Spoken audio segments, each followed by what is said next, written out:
السلام علیکم مائی YouTube family, کیسے ہیں آپ سب؟ ہوپ سب ٹھیک ٹھاک ہوں گے۔ تو ناول کے نیو ایپیسوڈ کے ساتھ حاضر ہوں۔ آپ لوگ بتائیے گا آپ کو یہ ناول کیسا لگ رہا ہے، ساتھ ساتھ میسیج کرتے رہا کریں تاکہ مجھے بھی پتہ چلتا رہے کہ آپ کو ناول کتنا پسند آ رہا ہے۔ تو چلیں پھر آج کی ایپیسوڈ شروع کرتے ہیں۔ پولیس کی 100 سے زائد گاڑیاں راستے میں حائل تھیں۔ سارے حوالدار راتوں بندوقیں پکڑے بےصبری سے اس کے آنے کا انتظار کرتے، جیسے مانے خواب ان کے مرنے کی آخری خواہش بن گیا تھا۔ یہ نوفل کا پلان تھا۔ اس نے جان بوجھ کر اپنی لوکیشن آن کر کے وہ ویڈیو زیال کو بھیجی۔ جانتا تھا وہ پٹھان اپنی بیوی کی یہ حالت دیکھ آواز کھو دے گا، اسے کوئی ہوش نہیں رہے گا اور نکل آئے گا اکیلا، اور اسے اکیلا ہی مارنا تھا۔ وہ چاہ کر بھی اتنی بھاری نفری کا مقابلہ نہیں کر سکتا تھا۔ سارے بے چین تھے۔ کورٹ سے جج آرڈر جلانی نے دلوایا تھا سیدھا انکاؤنٹر کرنے کا۔ اتنی دفعہ منہ کی کھا کر بھی آخری بار انہوں نے بھی کوشش کر لی، بنا اپنا انجام سوچے۔ اس سے پہلے پاشا کی گاڑی آتی سامنے سے ایک بڑی سی قطار میں بلیک رینج روور آتی دکھائی دی۔ ان کی تعداد پولیس والوں سے کئی زیادہ تھی۔ جتنی سپیڈ میں وہ آ رہی تھیں، عین ممکن تھا پولیس والوں سمیت ان کی گاڑیاں بھی اڑ جاتی۔ نہیں، یہ پاشا کے بندے نہیں تھے، یہ اس سے اوپر کی طاقت تھی جو دیکھتے ہی دیکھتے ان کے قریب فل سپیڈ میں آ رہی تھی۔ تبھی سارے پولیس والے اپنی اپنی بندوقیں سنبھالتے جلدی سے دوڑ لگاتے ایک جانب ہوتے چلے گئے۔ وہیں سیاہ رینج روور ان کی ناکہ بندی ہوا میں اڑاتی راستہ چیرتی ہوئی نکلتی چلی گئی۔ یہ دیکھ سب کی آواز بھاگتا ہوئے 2 پولیس کی گاڑیاں بھی ان کی اوور سپیڈ کی زد میں آتی ہوا میں اڑتی میلوں دور جا گری تھی۔ نہیں، یہ پلان کا ایسا نہیں تھا، وہ پھر سے فلاپ ہو چکے تھے۔ آئی جی نے جج سے جیلانی کو کال ملائی اور یہاں ہونے والی صورتحال بتائی، جسے سن کر جیلانی کے ہاتھوں کے طوطے اڑے تھے۔ کون ہیں یہ لوگ؟ کیونکہ پاشا کے بندے اتنی جلدی نہیں پہنچ سکتے، تو پھر یہ کون ہے؟ وہ تقریباً ہلے کے بل داڑے تھے۔ اصل صدمہ تو خود کی عقل پر ہوا تھا۔ کیا سوچ کر آدھی رات کو شیطان کی باتوں میں آئے بیٹھے بٹھائے اپنی موت کو دعوت دے دی۔ آگے سے آئی جی کے نام بتانے پر جیلانی کو ایک دم سہارے کی ضرورت پڑی تھی۔ انہیں اپنے آس پاس آکسیجن کمی ہوتی محسوس ہوئی۔ تبھی صبا بیگم ان کی آواز سنتے نیچے آئیں۔ گھر کے باقی ملازم بھی اکٹھے ہونے شروع ہو گئے تھے۔ آپ ٹھیک ہیں؟ ان کے زرد پڑتے چہرے کو دیکھ وہ فکر مند سی بولی۔ جب جیلانی نے آواز بھاگتا نظریں ان پر ڈالی، ہاتھ میں پکڑا فون اور ہاتھ دونوں کانپ رہے تھے۔ بتائیں نا، کیا ہوا آپ کو؟ آپ کی طبیعت ٹھیک ہے نا؟ انہیں کچھ نہ بولتے دیکھ وہ مزید فکر میں مبتلا ہوئی۔ مجھے چھپاؤ کہیں، وہ آ رہا ہے، وہ مجھے مار دے گا۔ ان کی حالت قہر ہوتی دیکھ سب اب پھولن ان کی ملازمہ کو آواز دینے لگی، پھولن جلدی پانی لاؤ۔ جیلانی کا بازو تھامتے انہیں سہارا دے کر صوفے تک لائی۔ اتنے میں پھولن ماسی پانی بھی لے آئی تھی۔ جیلانی نے کانپتے ہاتھوں سے گلاس پکڑتے ایک ہی سانس میں پی گئے۔ پھر گہری سانس لیتے انہوں نے وہیں صوفے کی پشت سے ٹیک لگاتے آنکھیں موندی، لیکن اسی پل سامنے اس 20 کا چہرہ نظر آتے وہ پھر سے پٹ سے آنکھیں کھولے اونکوں کی طرح صبا کو دیکھ لگے۔ اس وقت وہ جتنا اپنی عقل پر ماتم کرتے کم تھا۔ ایک سائیکو انسان کی فلاپ پلاننگ میں آ کر اپنا کتنا بڑا نقصان وہ کر چکے تھے، اس کا اندازہ انہیں بخوبی ہو گیا تھا۔ کومل بھوک اور درد سے بےحال ہوتی باقاعدہ چیخنے لگی تھی، لیکن ان سب چیخوں پر کان لپیٹے کھڑے تھے۔ کسی کو اس کے درد سے تکلیف نہیں ہو رہی تھی، سب بے حس بنے کھڑے تھے۔ نوفل جمل کو لیے اوپر والے فلور پر آ گیا تھا، جہاں وہ زمین پر گم سم سی بیٹھی تھی، جبکہ وہ یہاں وہاں چکر کاٹتا بے چینی سے جیلانی کی کال کا انتظار کر رہا تھا۔ کچھ ہوا ہوتا تو آتی کال، چلو جب تک خوشخبری آتی ہے تب تک تھوڑا مزہ کر لیتے ہیں، کہتے وہ زمین پر جمل کے قریب ہوتا گھٹنوں کے بل بیٹھا۔ اسے اپنے اتنے قریب آتے دیکھ وہ تھوڑی سی پیچھے کی جانب کھسکی۔ یہ دیکھ نوفل کے جبڑے بھینچے۔ اس نے اپنی انگلیاں اس کی نازک سے بازو میں زور سے گاڑتے اپنی جانب کھینچا اور تھوڑی مزید پیچھے ہوئی تو اسی بلڈنگ سے دھکا دے دوں گا۔ وہ تیش میں سیدھا اس کے منہ پر گھرایا تھا، لیکن جمل جو ساکت سی اسے دیکھ رہی تھی ایک دم ہنسنے لگی اور ہنستی چلی گئی۔ ہاں ہاں، کیا کیا تو کر کیا رہا ہے؟ اب تک صرف دھمکیاں ہی دی ہیں، کر کچھ نہیں پایا۔ جو خوف تو میری آنکھوں میں دیکھنا چاہتا تھا وہ خوف مجھے تیری آنکھوں میں نظر آ رہا ہے۔ بزدل حقارت سے بولتی گویا اس کی پوری سلطنت پر تماچا مار گئی۔ اس کی ہمت بڑھتی دیکھ نوفل کا خون کھول اٹھا۔ اس نے اس کی شہزادیوں کو للکارا تھا۔ اس نے جمل کے بال مٹھی میں اتنی زور سے جکڑے تھے کہ جمل کو لگا آج بالوں سمیت اس کے سر کی کھال بھی ادھڑ جائے گی۔ درد کے مارے گرم سے آل آنکھوں سے بہتا بالوں میں جذب ہوا۔ بولنا دوبارہ جو ابھی کہا اس کے بال دبوچ کر کھینچتی اس کے منہ پر گھرایا۔ آنکھیں اتنی سرخ تھیں مانو ان میں خون اتر آیا ہو۔ بزدل خان زادہ! اس کی اتنی جرأت پر نوفل شدید غصے کے عالم میں لال بھبوکا ہوتے اس کے کندھے پر ہاتھ رکھتے ایک جھٹکے میں جمل کی شرٹ پھاڑ گیا۔ چیر کی آواز جمل کے کانوں میں گونجتی اس کی روح تک کھینچ گئی۔ یہ بزدل ایبٹ بتائے گا تجھے، کہتے وہ سب کے سامنے اسے زمین پر دھکا دیتے سیدھا اس کی گردن پر جھکا۔ جمل چیختی اپنے نازک ہاتھوں سے اسے پیچھے دھکیلنے لگی، لیکن وہ نازک جان تھی پوری طرح سے ناکام ہو رہی تھی۔ آنکھوں سے گرم سے آل بہہ رہا تھا۔ اس سے پہلے نوفل کے ہونٹ جمل کے ناپاک وجود کو ناپاک کرتے اس کا ایک خاص بندہ حاضر ہوا۔ ہاتھ میں نوفل کا لیپ ٹاپ تھا۔ باس آپ کے لیے ایک پیغام آیا۔ اس کی آواز پر نوفل ایک ہی جھٹکے میں جمل کو چھوڑتے پیچھے ہٹا جو اس کے ہٹتے بری طرح سے کانپتی اپنی شرٹ کا کونا پکڑتی خود کو چھپانے لگی۔ سب کے سامنے اپنی حالت سوچ کر اس کا شدت سے زمین میں گڑ جانے کا دل چاہا۔ نوفل کو لیپ ٹاپ کی اسکرین پر چلتی ویڈیو دیکھ رہا تھا۔ سامنے چلتی ویڈیو دیکھ کر اس پر گویا قیامت ڈھہ چکی تھی۔ اس کی سرخ آنکھیں پڑتی چلی گئیں۔ اسے لگا وہ سانس نہیں لے پائے گا جو تھوڑی دیر پہلے اس نے کسی اور کی بیوی کے ساتھ کیا تھا۔ سامنے چلتی اسکرین پر اس کی جڑواں بہن کے ساتھ ہو رہا تھا۔ نوفل کو اپنی روح فنا ہوتی محسوس ہوئی۔ تبھی اس بندے نے اسے موبائل پکڑایا جہاں پہلے سے کال چل رہی تھی۔ نوفل نے جھپٹ کر وہ موبائل لیا اور کان سے لگایا۔ کیسا لگا سرپرائز؟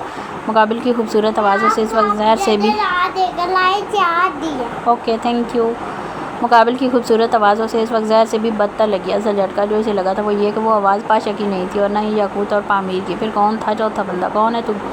وہ پورے زور لفظوں پر دیتے حلق کے بل داڑا۔ رشتے میں تیرا باپ۔ مقابل مطمئن سا نوفل کے پورے تن کو کسی سلگتی بٹی میں دھکیل لیا۔ دیکھ سمپل سی بات ہے، تیری بہن کو منع کیا تھا اس برداشت سے نہ ملے اور یہ اسے منگنی کر رہی اب بھگت رہی ہے۔ مقابل اس کا کوئی نیا دشمن تھا۔ وہ کیسے سوچ سکتا تھا کہ پاشا یا اس کے بھائی اس طرح گر جائیں گے اور گھر کی بہن بیٹیوں پر حملہ کریں گے؟ اب یہ میرے پاس رہے گی تا عمر۔ اس کی اگلی بات نوفل کو ایک دم ہوش میں لائی۔ بکواس بند کر کمینے، میری بہن کو ہاتھ بھی لگایا تو جان لے لوں گا تیری۔ اس کی دار سنتے مقابل کچھ دیر خاموش ہوا، پھر ایک دم اس کا کیا گونجا۔ ابھی ہٹ، پہلے مجھ تک پہنچ۔ کہتے وہ کال کٹ کر گیا۔ نوفل نے سفید پردے رنگ کے ساتھ کانپتے ہوئے اسی موبائل پر اپنے باپ کا نمبر ملایا۔ آگے سے اپنی ماں کی رونے کی آواز سنتے وہ اسی لوہے کے پلر سے بے اختیار سہارا لیتے کھڑا رہ گیا۔ اتنی جلدی مفاد اسے پکڑ لے گا اس کا اندازہ شاید نہیں تھا۔ اسے جمل دور بیٹھی اس کی باتیں سن رہی تھی۔ سمجھنے میں تھوڑی دیر لگی تھی لیکن سمجھ آتے اسے بھی جھٹکا لگا تھا۔ نہیں، وہ بہت معصوم تھی۔ وہ اس شیطان کے گناہوں کی بھیڑ نہیں چڑھ سکتی۔ صبح کی پاؤ پھوٹنے والی تھی۔ یہ صبح بہت سے لوگوں کی زندگی میں قیامت برپا کرنے والی تھی جس کا انہوں نے کبھی خواب میں بھی نہیں سوچا تھا۔ کومل کی آنکھیں بند ہونے لگی تھی۔ وہ جتنا ضبط کر سکتی تھی کرتی رہی۔ اب اس کا ضبط جواب دے رہا تھا۔ اس سے پہلے وہ نیم تاریکی میں گر جاتی۔ بند ہوتی آنکھوں کو ایک جانا پہچانا سا چہرہ دھندلاتا ہوا نظر آیا۔ اس نے بمشکل اپنے خشک لبوں پر زبان پھیرتے آنکھیں کھولی اور سامنے کھڑے شخص کو دیکھا۔ اس کا سانس ایک دم رکا، ساتھ دل بھی۔ اسے دیکھ ایک بندہ آگے آتا اس پر چپٹنے لگا۔ اس سے پہلے وہ 20 اس پر خونخوار نظر ڈالتے اپنی جانب بڑھتا ہاتھ ایک جھٹکے میں توڑتے اس کے ہاتھ میں پکڑی گن چھینتے اس کے سینے کو ایک سیکنڈ میں چھلنی کر گیا۔ اس کے خون کی دھاریں نکلتی پورے فرش کو سر کر گئی۔ یہ منظر اتنا خوفناک تھا کہ کومل کو بے اختیار پاشا سے خوف محسوس ہوا۔ اسے یہاں دیکھ جو دل خوشی سے بند ہو رہا تھا وہ اسے درندے کے روپ میں دیکھ خوف سے بند ہونے لگا تھا۔ اس نے یہی حال باقی کے بندوں کا بھی کیا۔ وہ جب رستے میں تھا یاقوت، پامیر اور بلاس بھی اسی کے ساتھ ہو لیے تھے جنہوں نے نیچے موجود نوفل کے بندوں کو اتنی صفائی سے مارا کہ کسی کی چون تک کی آواز نہیں آئی۔ جمل کہاں ہے؟ صفق لہجے میں پوچھتا کومل کو ہوش کی دنیا میں واپس لایا۔ وہ ڈرتی کانپتی اوپر کی جانب اشارہ کر گیا، ہاتھ میں پکڑی گن پر گرفت مضبوط کرتے جبڑے بھینچے اوپر کی جانب بڑھا۔ جب نیچے فائرنگ کی آواز پر اوپر والے بندے نیچے اترتے گئے جنہیں ایک ایک کرتے وہ موت کی گھاٹ اتارتا گیا۔ ان بندوں کے خون کے چھینٹے پاشا کے منہ اور کپڑوں پر لگے اس کا روپ کسی کسائی سے ملا رہے تھے۔ اس وقت کسی کسائی سے کم تھا بھی نہیں۔ درمیان میں ہی بندوں کو مارتے اس کی میگزین خالی ہو چکی تھی لیکن وہ خالی بندوق ان کے سروں پر دے مارتا دیوار میں چنتا گیا۔ اوپری منزل تک آنے کے لیے درمیان میں کئی لاشیں وہ بچھا کر آیا تھا، شاید ہی کوئی اندازہ کر پائے۔ اوپر آتے نظر سامنے سمٹ کر بیٹھی جمل پر گئی جو سر گھٹنوں میں چھپائے بری طرح سے کانپتی اپنا آپ چھپا رہی تھی۔ اس کی حالت دیکھ وہ پل میں زحال بنا تھا۔ ہاتھ سے بندوق چھوٹتی زمین پر جا گری۔ جب اس کی آواز پر جمل نے سر اٹھا کر سامنے دیکھا، نظریں ملی تھی، دل رکے تھے، وقت رک گیا تھا۔ وہ سانس روکے بے یقین سی سامنے کھڑے اپنے ابی جان کو دیکھنے کے اسی کا خان تھا، اسی کا زحال۔ اس سے پہلے وہ اٹھ کر اس کے پاس آتی زحال کی نظر اس کی سراپے پر پڑی۔ اس کی پھٹی ہوئی شرٹ دیکھ اس کی آنکھیں حیرت اور غصے سے پھیلتی چلی گئیں جن میں پہلے سے ہی خون اترا ہوا تھا۔ وہاں موجود نوفل کے بندے آگے آتے اس سے پہلے وہ اپنے کوٹ میں اٹکا پین نکالتے اسی بندے کی گردن سے دبوچ کر اس کی آنکھوں میں مارتا چلا گیا۔ جن آنکھوں نے اس کی بیوی کو اس حال میں دیکھا تھا اسے وہ پین سیدھا آنکھ میں مارتے اسے پھوڑ چکا تھا۔ اس بندے کی آنکھ سے نکلتی خون کی پچکاری زحال کے چہرے پر پڑتی دیکھ جمل ایک دم پیچھے لوہے کے پلر سے جا لگی۔ وہ اس کا خان نہیں تھا، وہ نہیں تھا اس کا بھی، وہ تو کوئی جنونی بیج تھا۔ اس کے چہرے اور کپڑوں خون سے لت پت دیکھ جمل اس سے خوف کھاتی پلر مضبوطی سے سانپ گئی۔ خوف کے مارے آنکھوں سے گرم سے روانی سے بہتا چلا گیا۔ وہ یہی حال وہاں موجود ایک بندے کا کرتا گیا، انہی کی گن چھین کر ہر ایک کا سینہ چھلنی کرتا گیا۔ نوفل وہاں نہیں تھا، وہ فائرنگ سنتے کہیں چھپ گیا تھا۔ زحال بندوق پھینکتے جمل کی جانب بڑھا جو اس کے چہرے اور آنکھوں میں اپنی بے پناہ محبت دیکھ بھاگتی ہوئی اس کے سینے سے جا لگی۔ وہ بھی اسے زور سے خود میں بھینچ گیا۔ اس کے سینے سے لگتے اتنی دیر کا ضبط توڑتے وہ پھوٹ پھوٹ کر رو دی، اتنی کہ مانو آج ہی سارے آنسو نکال لے گی۔ وہ بھی اسے بھینچے اپنی پیاسی روح کو جیسے سیراب کر رہا تھا جو اس لڑکی کی غیر موجودگی میں تڑپ اٹھی تھی۔ وہ کل سے نمانوں کی طرح اس کے پیچھے تھا، چپا چپا چھان مارا تھا لیکن وہ تھی بھی تو کہاں، ایک معمولی سی کنسٹرکشن والی جگہ پر۔ یہاں اس کا واقعی دھیان نہیں گیا تھا، بھلا 20 کی بیوی کو ایسی معمولی جگہ رکھنا خطرے سے خالی نہ تھا۔ لیکن اس کے پیچھے بھی اس ڈیول کا دماغ تھا. وہ ہر اس جگہ جاتا جو فیمس ہوتی, لیکن ایسی معمولی جگہ کبھی نہ تھا. لیکن وہ آ گیا تھا. کبھی اب آپ آ گئے, اسے جیسے یقین نہیں آیا تھا. وہ چہرہ باہر نکالے اسے ٹٹولتی یقین کرنے لگی. سوا وہ برلاس اور یعقوب بھی یہیں آگے. امیر وہیں کومل کے پاس رک گیا تھا. ضیاء نے اپنا کوٹ نکال کر اس کے کندھوں پر پھیلاتے ہوئے اسے پھر سے خود سے لگا لیا. وہ پہلے سے زیادہ شدت سے رو دی, ٹھیک ویسے جیسے ایک بچہ اپنی ماں کی آغوش کے لیے اتنی دیر تڑپے اور آخرکار اسے وہ مل جائے. بس چپ, بالکل چپ, ادھر دیکھو. اسے ہچکیوں میں روتے دیکھ چہرہ اپنے سینے سے باہر نکالتے اپنے ہاتھوں کے پیالے میں لیا. وہ بچوں کی طرح ہچکی لیتی اسے دیکھنے کی. جب ضیاء نے انگلی کے پھول اس کے ماتھے پر پھیرتے اس خون اور درد کو جیسے محسوس کیا تھا. ابھی برلاس اور یعقوب نوفل کو گھسیٹتے وہیں لے آئے, جو بلی کے آگے کبوتر کی طرح آنکھیں بند کیے کھڑا بری طرح سے کانپ رہا تھا. جمل کے چہرے پر اس کی انگلیوں کے نشان گڑے پوری آب و تاب سے چمک رہے تھے. جن گالوں کو چومتا بھی بے حد نرمی اور پیار سے تھا, آج ان کی اس قدر پامالی دیکھ وہ ضبط کے آخری دہانے پر کھڑا تھا. نظر اس کے چہرے کا طواف کرتی ہونٹوں پر آ رکی, جن کے کنارے پھٹ کر وہاں خون کی بوند نکلی سوکھ چکی تھی. ضیاء نے دیوانہ وار اپنا انگوٹھا اس جگہ رکھتے تھوڑا رب کیا اور دیکھتے دیکھتے اس جگہ اپنے ہونٹ رکھتے شدت سے چوم گیا. جمل اس کی شدت پر تڑپ کر اس کا کالر مٹھی میں مضبوطی سے جکڑ گئی. سامنے کا منظر دیکھ برلاس نے اوپر دیکھا. وہیں یعقوب نے نوفل کی آنکھوں پر سختی سے ہاتھ رکھتے خود بھی نظریں جھکا لی. کتنی دیر وہ جمل کے نازک لب پر جھک کر ان کی تکلیف کھینچتا پیتا چلا گیا, کبھی اوپر والا ہونٹ تو کبھی نیچے والا. منہ میں بھرے وہ پوری شدت سے لال کرتے پیچھے ہٹا. جمل کا چہرہ شرم سے لال ہوتا اور نظریں بے اختیار جھکیں. اس کی جھکی نظریں دیکھ اس کے ماتھے پر عقیدت بھرا بوسہ دیتے اسے تھوڑا پیچھے کیا, اور تب اٹھی تھی نظر اس بیس کی نوفل کی جانب. اس کی نظریں ہی نوفل کی مانو روح قبض کر گئی تھی, اور اس کا چہرہ ایسا تھا مانو کسی نے سفید پینٹ کر دیا. وہ سانس روک گیا. دل تو خود خوف کے مارے سوکھے پتے کی مانند لرز جاتا. وہ خوف کھاتا اس وقت سے جب وہ بیس کے مقابل ہوتا. آج وہ لکا چھپی ختم ہو چکی تھی. آخرکار ڈیول کا سامنا اس بھیڑ سے ہو چکا تھا جس کی غیرت کو اس نے للکارا تھا. وہ جمل کو پیچھے کرتے دھیرے دھیرے قدم اٹھاتا اس کے قریب آنے لگا. اسے اپنے قریب آتے دیکھ نوفل بری طرح سے لرزتا پیچھے کی جانب قدم اٹھانے لگا. لیکن پیچھے وہ دو تھے جنہوں نے پوری قوت سے دھکا دیتے اسے اس درندے کے آگے پھینکا تھا, جس کی آنکھوں میں دیکھنے کی ہمت تک اس میں نہیں تھی. وہ اس قدر خوفزدہ تھا کہ عنقریب اس کی پینٹ گیلی ہو جاتی. ساری طاقت ہوا ہو چکی تھی. دیکھتے ہی دیکھتے ایک زوردار گھونسا اس کے جبڑے پر پڑتا اسے زمین بوس کر گیا. نوفل کے پورے وجود میں شدید درد کی لہر بلی کی طرح دوڑتی چلی گئی. منہ سے خون کے ساتھ دو دانت بھی باہر آ کر گرے تھے, اور دماغ ایسے چکرایا تھا گویا اس کے ساتھ پوری دنیا اسے چکراتی محسوس ہونے لگی. برلاس اور یعقوب نے اسے پھر سے کھڑا کیا. اس کے قدم ایک ہی گھونسے میں اتنی بری طرح سے لڑکھڑا رہے تھے کہ مانو ان میں اپنے بل پر کھڑے ہونے کی ساری طاقت نچڑ گئی ہو. پاچا اسے کالر سے دبوچتے کھینچ کر اپنے مقابل کر گیا. اب وہ اپنے بل پر کھڑا اپنے سامنے اس بیس کو دیکھ رہا تھا جس سے آج تک لکا چھپی کا کھیل چلتا رہا تھا, لیکن آج وہ اس کے مقابل تھا, اس کی ایک بھیانک موت بن کر. نوفل جانتا تھا وہ اسے مار دے گا, اور جب انسان اپنے سامنے اتنی بری موت دیکھ لے تو دماغی توازن کھو دیتا. وہ بھی شاید کھو چکا تھا, تبھی ہنسنے لگا اور ہنستا ہی چلا گیا. یہ دیکھ یعقوب اور برلاس کے تن بدن میں آگ سی لگی. دونوں جبڑے بیچے اپنی اپنی بندوق کی نالی اس کی پیٹھ میں گھسیڑے گئے جیسے اب حکم آئے گا, اور پیچھے سے دھڑا دھڑ فائرنگ ہوتے اس کا جسم چھلنی چھلنی ہو جائے گا. وہ خود میں کمرے میں آئے تھے ابھی, وہ میرا کوئی قصور نہیں تھا. جمل کے الفاظ اس کانوں میں گونجتے پورے بدن میں جیسے کرنٹ سا بھرتے چلے گئے. اس نے نوفل کو گردن سے دبوچا اور گھسیٹتے ہوئے نیچے لے جانے لگا. وہ لاکھ کوشش کر رہا تھا خود کو چھڑانے کی, لیکن جیسے تھوڑی دیر پہلے اس نے اس بیس کی بیوی کو گھسیٹا تھا, اب اس سے بھی مزید بدتر طریقے سے وہ بیس اسے گھسیٹتا لے کر جا رہا تھا. پیچھے پیچھے یعقوب اور برلاس بھی جانے لگے, لیکن جمل اس کا وہ شفاق روپ دیکھ وہیں خوفزدہ سی کھڑی رہی. چلو جھلی, برلاس اسے وہیں کھڑے دیکھ کڑک کر بولا. اتنے میں اور جانب سے نوفل کے لوگ جوک تر جوک ہاتھوں میں بندوق لیے ان کے سامنے آنے لگے. یہ دیکھ جمل بری طرح سے کانپتی ہوئی برلاس کا بازو تھام گئی. جب اس نے ایک نظر اپنا بازو تھامے اس لڑکی کو دیکھا جس نے اسے بہن کے رشتے کا حق دیا تھا, آج وہ حق ادا کرنا تھا اس بھائی نے. دیکھتے ہی دیکھتے برلاس نے ان پر فائرنگ کھول دی. دھڑا دھڑ گولیاں نکلتی ان کے سینوں کو بری طرح سے چھلنی کرتی چلی گئی. یہ دیکھ جمل چیخ مارتی اس کے پیچھے چھپنے لگی, لیکن وہ بندوں کو موت کی گھاٹ اتارتی سارا دھیان انہیں پر دیے ہوئے تھا. یہ منظر کسی طوفانی برسات سا تھا جہاں پانی کی جگہ گولیاں برس رہی تھیں. اپنی جانب ہوتی فائرنگ سے بچاؤ کرتے برلاس جمل کو لیے ایک پلر کی اوٹ میں چھپتا وقفے وقفے سے ان پر فائرنگ کرتا رہا. یہ لوگ جیلانی نے ایک آخری بیکار کوشش کے لیے بھیجے تھے. سب کے سب ویل ٹرینڈ لوگ تھے, لیکن سامنے بھی ان تین بھائیوں کو چھوٹا بھائی تھا.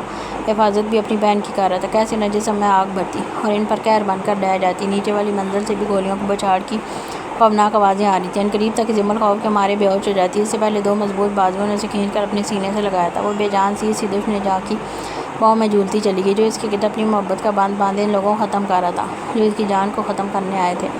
وہ پوری کی پوری اسی کے سہارے کھڑی اس کے بے حد قریب سے ساکت اور بے جان سی ہوتی اس کی باہوں میں اسے دیکھنے لگی. کیا اب بھی کوئی ڈر باقی تھا؟ کیا اب اسے کسی فائر کی آواز آ رہی تھی؟ سب دھندلا ہو چکا تھا. اسے اگر کوئی نظر آ رہا تھا تو وہ تھا اس کا محافظ جو اسے بچاتے ہر بار خود کو ان کے سامنے کرتا اسے پروٹیکٹ کر رہا تھا۔ وہ جمل کا زیال تھا جس کی محبت اس نے دیکھی تھی، آج دشمن پر اس کا قہر دیکھ رہی تھی جو بند کمرے میں اس پر اس کی محبت برساتا تھا، آج اس کے دشمنوں پر ٹوٹ کر برس رہا تھا۔ وہیں لاشیں ایسے گر رہی تھیں اور آسمان سے بارش کے دوران پانی کے قطرے نیچے یعقوب اکیلا ان کو دیکھ رہا تھا۔ وہ 20 شوٹر تھا، تاک کر ان ناپاکوں کو ختم کر رہا تھا۔ زیال اسے پروٹیکٹ کرتا، سب کے بیچ سے نیچے والی منظر پر لے آئے۔ بیچ میں جو آتا یا تو سیدھا ماتھے پر فائر ہوتا یا نیچے، لیکن جمل اپنا ہاتھ اس کے ہاتھ میں دیکھ بے خوف تھی۔ اسے یقین تھا جیسے ان برستی گولیوں میں ایک گولی بھی اسے چھو نہیں سکے گی، اور چھوا بھی نہیں تھا۔ وہ لوگ راہداری میں تھے جب سامنے سے 2 بندے آئے۔ زیال نے فائر کرنا چاہا لیکن اس وقت اس کی گاڑی میں ایک نے منہ چڑھایا۔ اس سے پہلے وہ لوگ اس پر فائر کرتے، اس نے اس کی بندوق کی پوچھ سے ان کے بازو پر مارتے ایک بندوق چھینے اور ایک کا سینہ چھل نکال دیا۔ دوسرا اس کا قہر دیکھ وہیں اس کے سامنے گھٹنے ٹیک گیا۔ جمل کو اس پر ترس آیا تھا، وہ زندگی کی بھیک مانگ رہا تھا، لیکن سامنے درندہ تھا جس میں اپنے دشمن کے لیے رحم نامی عنصر پایا ہی نہیں جاتا۔ اس نے اسی بندوق کی نال اس کے منہ میں رکھتے دھڑا دھڑ فائرنگ کر لی۔ یہ دیکھ جمل کے منہ سے بے ساختہ چیخ نکلی۔ وہ منہ پر ہاتھ رکھے ہونکوں کی طرح اسے دیکھتی رہی، وہیں دیوار سے لگ کر کھڑی رہی۔ جب زیال نے مڑ کر اسے دیکھا، اس کی غیر انسانی آنکھوں سے جمل کو اس وقت بے تحاشا خوف آیا۔ سینے پر گولی مارنا نارمل تھا، لیکن منہ میں رکھ کر فائر کرتے پیچھے گردن سے خون کے پھوارے نکلتے دیکھ وہ خوف سے کانپ گئی تھی۔ وہ درمیان کے 2 قدموں کا فاصلہ عبور کرتے اس کے قریب آتا، اپنا ایک ہاتھ اس کے چہرے کے بالکل قریب دیوار پر ٹکا گیا۔ چہرہ اس کے چہرے کے قریب تھا۔ جو بھی تم تک آئے گا وہ ایسی کتے کی موت مارا جائے گا۔ اس کی آواز بھاری تھی، شدت سے یا قہر سے جمل خوف سے مزید کانپتی دیوار سے چپکنے لگی۔ تبھی وہاں اور بندے آنے لگے، جن کو آتے محسوس کرتے زیال نے جمل کو ایک جھٹکے میں کھینچ کر اس کی کمر اپنے سینے سے ملاتے وہیں بندوق اس کے ہاتھ میں پکڑاتے ان بندوں پر دھڑا دھڑ فائرنگ کھول دی۔ جتنی آواز گولیوں کی تھی اس سے کہیں زیادہ تیز جمل کی چیخوں کی آواز تھی، لیکن زیال انسنا کرتے اس کے ہاتھ پر ہاتھ رکھتے فائر کرتا چلا گیا۔ وہاں کی دیواروں پر خون کے دھبے، سرخ دھبے کسی کسائی کی دکان کا سا منظر پیش کر رہے تھے۔ سب کے ختم ہوتے زیال نے بندوق نیچے کی جب جمل بری طرح سے لرزتی دھیرے سے آنکھ کھولے سامنے پڑی لاشوں کو دیکھتی، اپنے پیچھے کھڑے اس بدتمیز کو دیکھنے کی جو مسکراہٹ دباتا معصوم بن کر اسے ہی دیکھ رہا تھا۔ ابھی میں آپ کو شوٹ کر دوں گی، اپنے پیٹ پر بندے اس کے بازو کھولتی زور سے چیخی۔ کانپ وہ اب بھی رہی تھی، کان گولیوں کے بچھاڑ پر سن ہو چکے تھے۔ جو تم پر پہلے ہی مار چکا ہے اس کو اور کیا مارو گی جانے زیال۔ وہ ان حالات میں بھی اظہار محبت سے باز نہیں آیا تھا۔ اس کی بکھری حالت دیکھ جمل کے تنے اعصاب ایک دم ڈھیلے پڑے۔ اس کی آنکھیں سرخ تھیں، وہ حیران تھی۔ شرٹ کا اوپر والا بٹن کھلا تھا، نیچے شرٹ کا ایک سرا پینٹ سے باہر تھا، ماتھے پر بکھرے بال تھے جو گواہی تھی کہ کل سے اس کی غیر موجودگی میں وہ ہر پل مرا ہے، پاگلوں کی طرح تلاش کرتا رہا ہے۔ اس کی آنکھیں دیکھ کر لگ رہا تھا مانو وہ ابھی رو دے گا۔ جمل کا دل کیا اسے اپنے سینے سے لگا لے، اسے یقین دلا دے کہ وہ اس کے سامنے ہے، وہ کہیں نہیں گئی۔ وہ کیوں اتنا ضروری ہو گئی تھی، کیوں؟ تبھی پیچھے سے 2 اور آگے کتے کی موت مرنے۔ زیال نے ان کو جمل کی اوٹ میں دیکھا، اور اگر وہ فائر کرتے تو وہ سیدھا جمل کو لگتی۔ کیا ایسا ہو سکتا تھا؟ مار ان کو دیکھ، وہ اسپاٹ لائٹ نے بولا۔ جب جمل نے پیچھے مڑ کر دیکھا اور خود کو 2 نشانوں پر دیکھ، اس کا اوپر کا سانس اوپر اور نیچے کا نیچے رہ گیا۔ وہ دونوں بری طرح سے گڑبڑا گئے کہ مارنا ہے بھی یا نہیں۔ میں نے کہا چلا گولی، اور اس وقت پھر دھڑا دھڑ فائرنگ ہوئی تھی۔ جمل دونوں کانوں پر ہاتھ رکھتی چیخ مارنے لگی تھی۔ جب ایک پل کو خاموشی ہوئی، اسے کہیں اپنے بدن پر کوئی درد محسوس نہیں ہوا تھا۔ ابھی اندر دھیرے سے کھولتی آنکھیں دھیرے سے کھولتی پوری طرح سے ہانپتی سامنے لگی، جہاں وہ دونوں زمین بوس ہو چکے تھے اور ان کے پیچھے برلاس اور یعقوب کھڑے تھے۔ سالے ہر جگہ اپنی بہن پیش کر دیتے ہیں، اپن کو نہیں چاہیے، بولا نا۔ برلاس پوری ڈاکوؤں کی فارم میں آتا مستی کرتے بولا۔ یعقوب نے کلس کر اسے دیکھا جیسے کہہ رہا ہو جمل ہے، تمیز سے رہے۔ اس کی نظریں سمجھتے برلاس ہونٹ گول کرتا جیسے بات سمجھ جانے کا اشارہ کرنے لگا۔ جمل پیچھے مڑتی اس ڈیٹ کو دیکھنے لگی اور دیکھتے ہی دیکھتے جا کر اس کے سینے پر مکوں کو برسات کرنی شروع کر دی۔ وہ لرز اب بھی رہی تھی، خود پر نشانے دیکھ، اور زیال کا کہنا کہ مار اسے حد سے زیادہ خوفزدہ کر گیا تھا، جس کا غصہ اب وہ اس کے فولادی سینے پر ہم نے چھوٹے چھوٹے نازک مکوں سے نکال رہی تھی اور ساتھ روتی بھی جا رہی تھی۔ اسے روکنے کی کوشش ترک کرتے وہ بازو سے پکڑ کر وہیں اسی دیوار سے پن کرتا، اس کے نازک لبوں کو اپنے پیاسے لبوں میں قید کر گیا۔ ساری مضافتیں وہیں دم توڑ گئیں، سارے آنسو وہیں تھم گئے۔ یہ دیکھ برلاس کی آنکھیں حیرت سے پھیلی، دونوں ایک دوسرے کو دیکھتے نظریں چڑھاتے یہاں وہاں دیکھنے لگے۔ جب یعقوب برلاس کی گردن پکڑے اسے کھینچ کر باہر لے جانے لگا۔ تو کمارا ہے، تھوڑا نظروں کی حفاظت کر۔ اسے کھینچ کر اپنے ساتھ لے جاتے مصنوعی سا ڈپٹا۔ یہ بھائی کو آج ہو کیا گیا؟ وہ بولے پن کی انتہا کرتا معصومیت سے بولا۔ وہ پریشان ہے، کل سے پاگلوں کی طرح ڈھونڈ رہے تھے جمل کو، اب اپنی فرسٹریشن تو نکالیں گے نا۔ اس کی بات سمجھتے برلاس اس بات میں گردن لاتا ایک دم رکا اور کچھ یاد کرتے مسکرانے لگا۔ اس کی کل کی حسین شام یاد آئی اور یاد کرتے جیسے دل پر بہار سی آ گئی۔ یعقوب یہاں وہاں چیک کرنے لگا، کوئی بچا تو نہیں۔ اس کے جاتے برلاس نے جھٹ سے موبائل نکالا اور آئرہ کا نمبر ڈائل کیا۔ پہلی، دوسری، تیسری رنگ جاتی رہی لیکن اس نے کال نہیں اٹھائی۔ یہ دیکھ وہ ایک پل کو ٹھٹکا، لیکن اس کی شرم سمجھتے مسکراتا فون واپس سے اپنی جیب میں رکھتا اپنی گاڑیوں کی جانب بڑھا۔ وہ دونوں ہاتھوں میں اس کی شرٹ جکڑے اس کی تشنگی اپنے نازک سے پنکھڑی لبوں پر برداشت کرنے کی کوشش کرنے لگی، لیکن وہ تو جیسے آج اس کی ساری سانسیں پی جانا چاہتا تھا۔ اسے سانس لینے کا موقع دیے بغیر اپنی بے چینی مٹاتا رہا، جب ایک دم ہوش میں آتے ہوئے ایک جھٹکے میں پیچھے ہٹتا جمل شرم سے سرخ گلال سی ہوتی اسے دیکھنے لگی، جس کی آنکھیں پہلے سے زیادہ سرخ ہو رہی تھیں۔ وہ جمل کا ہاتھ تھامے اسے باہر کی جانب لایا اور لاتے اسے نرمی سے چھوڑتے اپنی گاڑی کی جانب بڑھا۔ جان نوفل کو بند کرتے لاک کیا تھا، اسے گردن سے دبوچ کر باہر نکالتے اپنے سامنے کیا۔ وہ قد میں جہال سے 3 انچ چھوٹا تھا۔ وہ خود میرے کمرے میں آئے تھے ابھی، میرا کوئی قصور نہیں تھا۔ جمل کے الفاظ کانوں میں گونجتے اس کے تن بدن میں شعلے سے بھڑکا گئے، جس کا ری ایکشن اس کے ہاتھ کی بند مٹھی پر ہوتا سیدھا نوفل کے جبڑے پر پڑا تھا۔ وہ گرنے ہی لگا تھا کہ جہال نے اسے کالر سے دبوچ کر پھر سے کھڑا کیا۔ اسی وقت یعقوب بھی آ گیا تھا۔ انہوں نے مجھے یہاں چھوا تھا، الفاظ پھر یاد ہے۔ اس بار اس کی گردن پیچھے سے دبوچے اس کا سر سیدھا گاڑی کے شیشے میں دے مارا تھا۔ شیشہ ٹکڑے ٹکڑے ہوتا ہوا ہوا میں اڑتا سیدھا نوفل کے چہرے پر جگہ جگہ ٹھوک گیا تھا۔ وہ درد سے چلا اٹھا تھا، لیکن نہیں، اس کی چیخ پر وہ الفاظ بھاری تھے۔ انہوں نے مجھے یہاں چھوا تھا۔ اب کی بار اس کا سر وہاں موجود ہر گاڑی کے شیشے میں مارتا چلا گیا۔ نوفل کا خون سے لت پت چہرہ دیکھ جمل خوفزدہ سی ہوتی یعقوب کے پیچھے چھپنے لگی۔ وہ دونوں اپنے بھائی کے حکم کے منتظر کھڑے اپنی بندوقوں پر گرفت مضبوط کر گئے، لیکن نہیں، وہ سمجھ گئے تھے وہ 200 سے ایک دفعہ میں نہیں مارے گا جس نے اس لڑکی کو ہاتھ لگانے کی غلطی کی، جس کے لیے وہ بے تحاشا پاگل تھا۔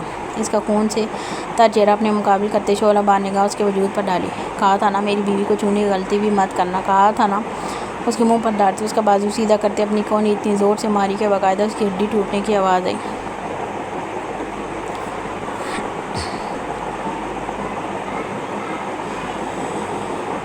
ساتھ ہی اس کی دل خراش چیخیں، وہ چہرہ اوپر سے درد کی انتہا پر پہنچتا چلا اٹھا تھا۔ ایک آخری گونجا اس کی پسلیوں کو توڑتا چلا گیا۔ نوفل منہ کے بل زمین پر گرتا درد سے بری طرح کراتا گیا، یہاں تک کہ اس پر مکمل بے ہوشی طاری نہیں ہوگی۔ اٹھاؤ اسے، جتنی پٹیاں کرنی ہے کرو، مجھے 1 ہفتے کے اندر یہ اپنے پیروں پر کھڑا چاہیے، صحیح سلامت۔ اپنا حکم صادر کرتے گاڑی کی جانب بڑھ گیا۔ اسے جاتے دیکھ یعقوب نے جمل کو بھی جانے کا اشارہ کیا، جو ڈرتی کانپتی سی بٹی اس کی جانب گئی۔ پیچھے سے یعقوب اور بلاس نے اسے بازوؤں سے پکڑ کر اٹھایا۔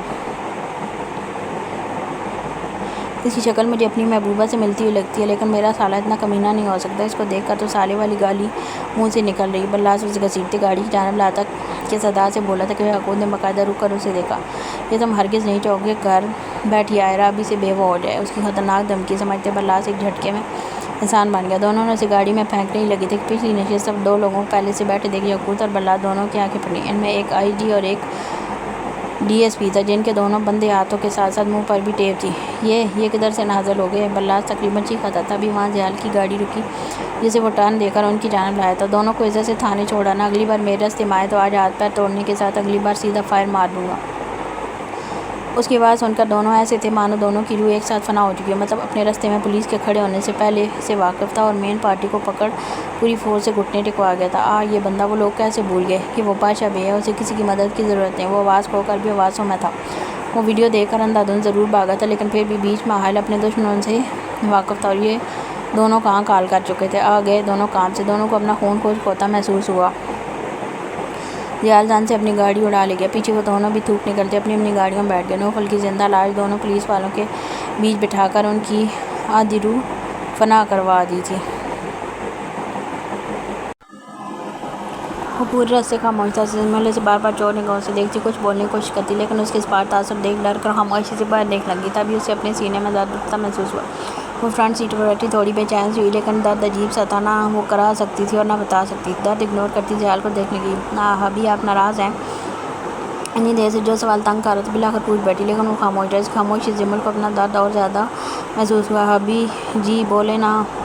اس بار اسٹیئرنگ پر رکھے جہال کے ہاتھ کو تھامتی دھیمی لہجے میں پوچھنے لگی۔ وہ ڈیٹ ابھی خاموش رہا۔ اوے ڈیٹ، شور کچھ بول رہی ہو نا؟ کان بند ہے، سنائی نہیں دیتا؟ اپن تیرے دونوں کان کھول دے گا، دیکھ اپن کو۔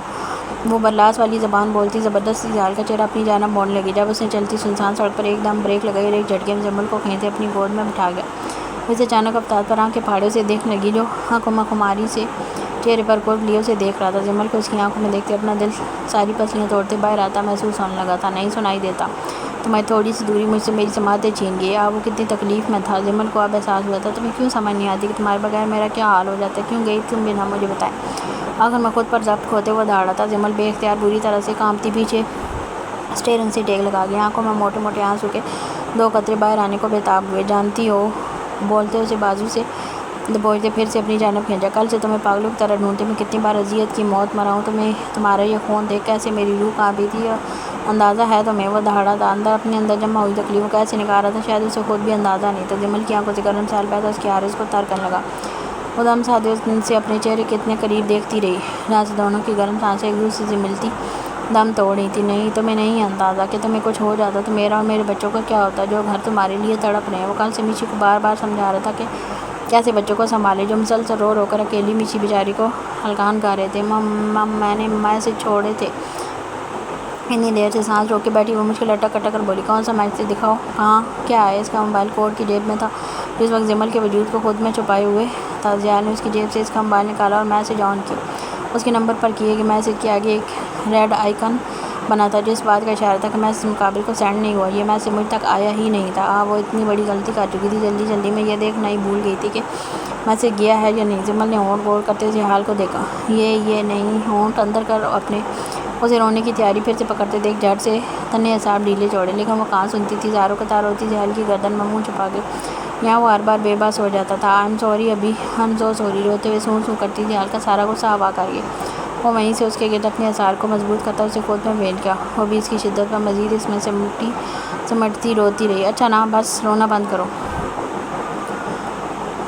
تم روتی ہوئی ذرا بھی اچھی نہیں لگتی۔ یہ ہتھیار کام کر گیا تھا۔ وہ جھٹ سے چہرہ باہر نکالتی اسے گھون لگی۔ ضیاء معصوم سا بنا سارا اس بات میں لاتا جیسے کہنے لگا تھا ہاں واقعی بس یہ بس تھی جمل کی۔ وہ وہیں سے اس کے سینے پر پھر مکے برسانے لگی۔ ضیاء لیکن اکھیوں سے اس کا ظلم اپنے فولادی سینے پر برداشت کرتا رہا۔ آخر میں ضبط کی انتہا پر پہنچتے اس کی دونوں کلائیاں اپنے ایک ہاتھ میں جکڑے ونڈو سے اس کی کمر پھنکار گیا۔ ہاتھ اوپر ہونے کے باعث جمل کا سینہ اوپر اٹھا رہ گیا۔ جب اتنے قریب سے ضیاء نے خمار بج نظریں اس کے دھڑکنوں پر دوڑائی اس کی نظروں میں اٹھتے جذبات بھانپتے جمل سرخ ہوتے بری طرح سے کانپ گئی۔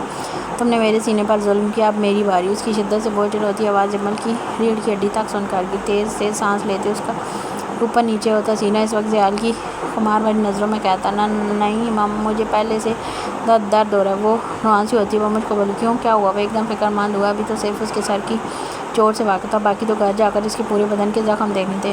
پتہ نہیں بہت پین ہو رہا ہے۔ اب کی بار آنسو باقاعدہ لائن کی صورت میں بہتے نیچے گرے۔ دکھاؤ کہتے وہ ہاتھ چھوڑے جمل کی شرٹ اوپر کرنے ہی لگا تھا کہ وہ تڑپ کر اس کے ہاتھ تھام گئی تھی۔ نہیں میں گھر جا کر خود دیکھ لوں گی۔ اس کی بات پر ضیاء اسے کی آنکھوں سے دیکھ کر دھیمے سے مسکرایا۔ تب بھی تو میرے سامنے ہی دیکھو گی ہاں۔ اس کی بھاری آواز جمل کی جان لبوں پر لانے لگی تھی اور وہ اور سختی سے ضیاء کے ہاتھوں پر اپنی گرفت مضبوط کر گئی۔ جب میری باتیں محسوس کر ہی رہی ہو تو عمل بھی کر لو۔ وہ جانتا تھا اس کی باتیں جمل میں بھی جذبات جگا رہی ہیں۔ تبھی موقع دیکھتے تیر پھینکا جو شاید ٹھیک نشانے پر لگا تھا لیکن فائدہ نہیں ہوا۔ آج جمل لڑکیاں جمل شرم کے مارے چہرہ جھکا گئے۔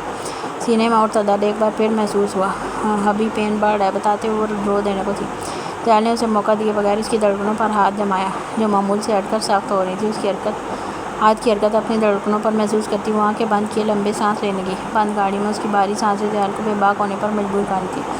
وہ بھی اپنے جذباتوں کے آگے گھٹنے ٹیکتے وہاں اپنے پیاسے لب رکھ کے یہ جمل کی جان نکال گیا تھا۔ کچھ دیر ہی گزری تھی ضیاء کے لبوں کو اپنی پیاس بجھاتے جب اس سے کچھ گیلا سا محسوس ہوا۔ اس نے پیچھے ہٹ کر دیکھا جہاں جمل کی شرٹ نپل سائڈ سے گیلی ہونے لگی تھی۔ وہ ایک جھٹکے میں سمجھ گیا تھا کل سے بچوں کو فیڈ نہ کروانے کی باعث اسے درد ہو رہا ہے۔ اس نے وہیں جمل کی شرٹ ٹھیک کرتے گاڑی پھر سے اسٹارٹ کی اور سپیڈ پہلے سے زیادہ رکھی۔ جمل اپنی بے ہنگمتی سانسوں کو سنبھالتی اس کی گردن میں منہ چھپا گئی۔ انہیں تقریباً 2 گھنٹے لگے تھے اپنے علاقے میں پہنچنے میں۔ تب تک دن اچھا خاصا نکل چکا تھا۔ آج سورج بھی نکلا تھا جس سے پہاڑوں پر جمی برف پگھلتی پانی کی صورت میں دریاؤں میں بہنے لگی۔ وہ لوگ اپنے خوبصورت کشمیر میں انٹر ہو چکے تھے۔ اگلے 5 منٹ میں ضیاء نے گاڑی پورچ میں کھڑی کی اور اپنی گود میں بیٹھی جمل کو اسی طرح باہوں میں اٹھائے اندر کی جانب لے آیا۔ سامنے میشی دونوں بچوں کو لیے یہاں وہاں چکر کاٹ رہی تھی۔ ان دونوں کو دیکھے ایک دم رکی۔ ضیاء جمل کو لیے کمرے میں چھوڑ کر واپس آئے اور میشی سے دونوں کو لیتے گال پر پیار دیتے اندر لایا۔ جمل ایسے ہی دیکھ رہی تھی۔ لیٹ جاؤ اس کے سامنے کھڑے ہوئے جیسے حکم صادر کیا۔ جمل فوراً سے لیٹ گئی۔ ضیاء نے ضالع اور زامل کو اس کے دونوں اطراف میں لٹا دی۔ جمل کی زپ کھولتے دونوں کو اس کے سینے سے لگا دیا۔ اس کے سامنے اپنی حالت سوچتے جمل کا چہرہ پل میں سرخ گلال سا ہو گیا تھا لیکن اپنے بچوں کی اپنے لیے تڑپ دیکھو ساری شرم بھولتی دونوں خود میں بیٹھ کی آنکھوں سے خاموش آنسو بہنے لگے تھے۔ ماں کی ممتا جا گئی تھی۔ وہ واقعی بہت بڑی غلطی کر چکی تھی۔ اس کے بغیر ان 2 ننھی جانوں کا کیا ہوتا جو کل سے اپنی ماں کے لیے تڑپ رہے تھے اور ملتے بنا کوئی شکوہ کیے اس کی آغوش میں آ گئے تھے۔ ضیاء وہیں بیڈ پر بیٹھا جمل کو دیکھتا رہا۔ اپنے بچوں کے معاملے میں دوبارہ کوئی کوتاہی برداشت نہیں کروں گا۔ اس کا لہجہ سپاٹ تھا۔ جمل محض سارا اس بات میں ہلاکی غلطی جہاں ہو وہاں نادم ہونا پڑتا ہے وہ بھی ہو رہی تھی۔ جیسے بھانپتے ضیاء تھوڑا آگے آتا اپنے دہکتے لب اس کے ماتھے پر رکھ گیا۔ دونوں بچوں نے دودھ چھوڑتے اپنے اوپر اپنے باپ کو دیکھا جو بے شرم بنا انہی کے سامنے ان کی ماں کو پیار کر رہا تھا۔ ان کے دودھ چھوڑتے جمل نے ان کو ایک نظر دیکھا۔ شرم نہیں آتی؟ آنکھیں بند کرو۔ جمل نے دونوں کو ایک ایک نظر دیکھ ڈپٹا۔ دونوں ہی اپنے باپ کے ہلتے ہونٹ دیکھ کھلکھلائے تھے۔ جمل نے اسی وقت سبکی لی تھی، وہ یقیناً بہت زیادہ رو چکا تھا۔ زامل نے اسی وقت سبکی لی تھی، وہ یقیناً بہت زیادہ رو چکا تھا۔ آپ پر گئے ہیں لیکن ہاتھوں زمل نے بھی حساب بے باک کیا۔ اچھا ذرا بتانا کیسے؟ وہ خمار الود لہجے میں بولتا ہونٹوں پر جھکنے ہی لگا تھا کہ زمل نے پیچھے ہٹا دیا۔ میرے بچوں کا وقت ہے، ہٹے پیچھے۔ وہ پوری طرح سے ماں کی فام میں آتی تڑک کر بولی، ٹھیک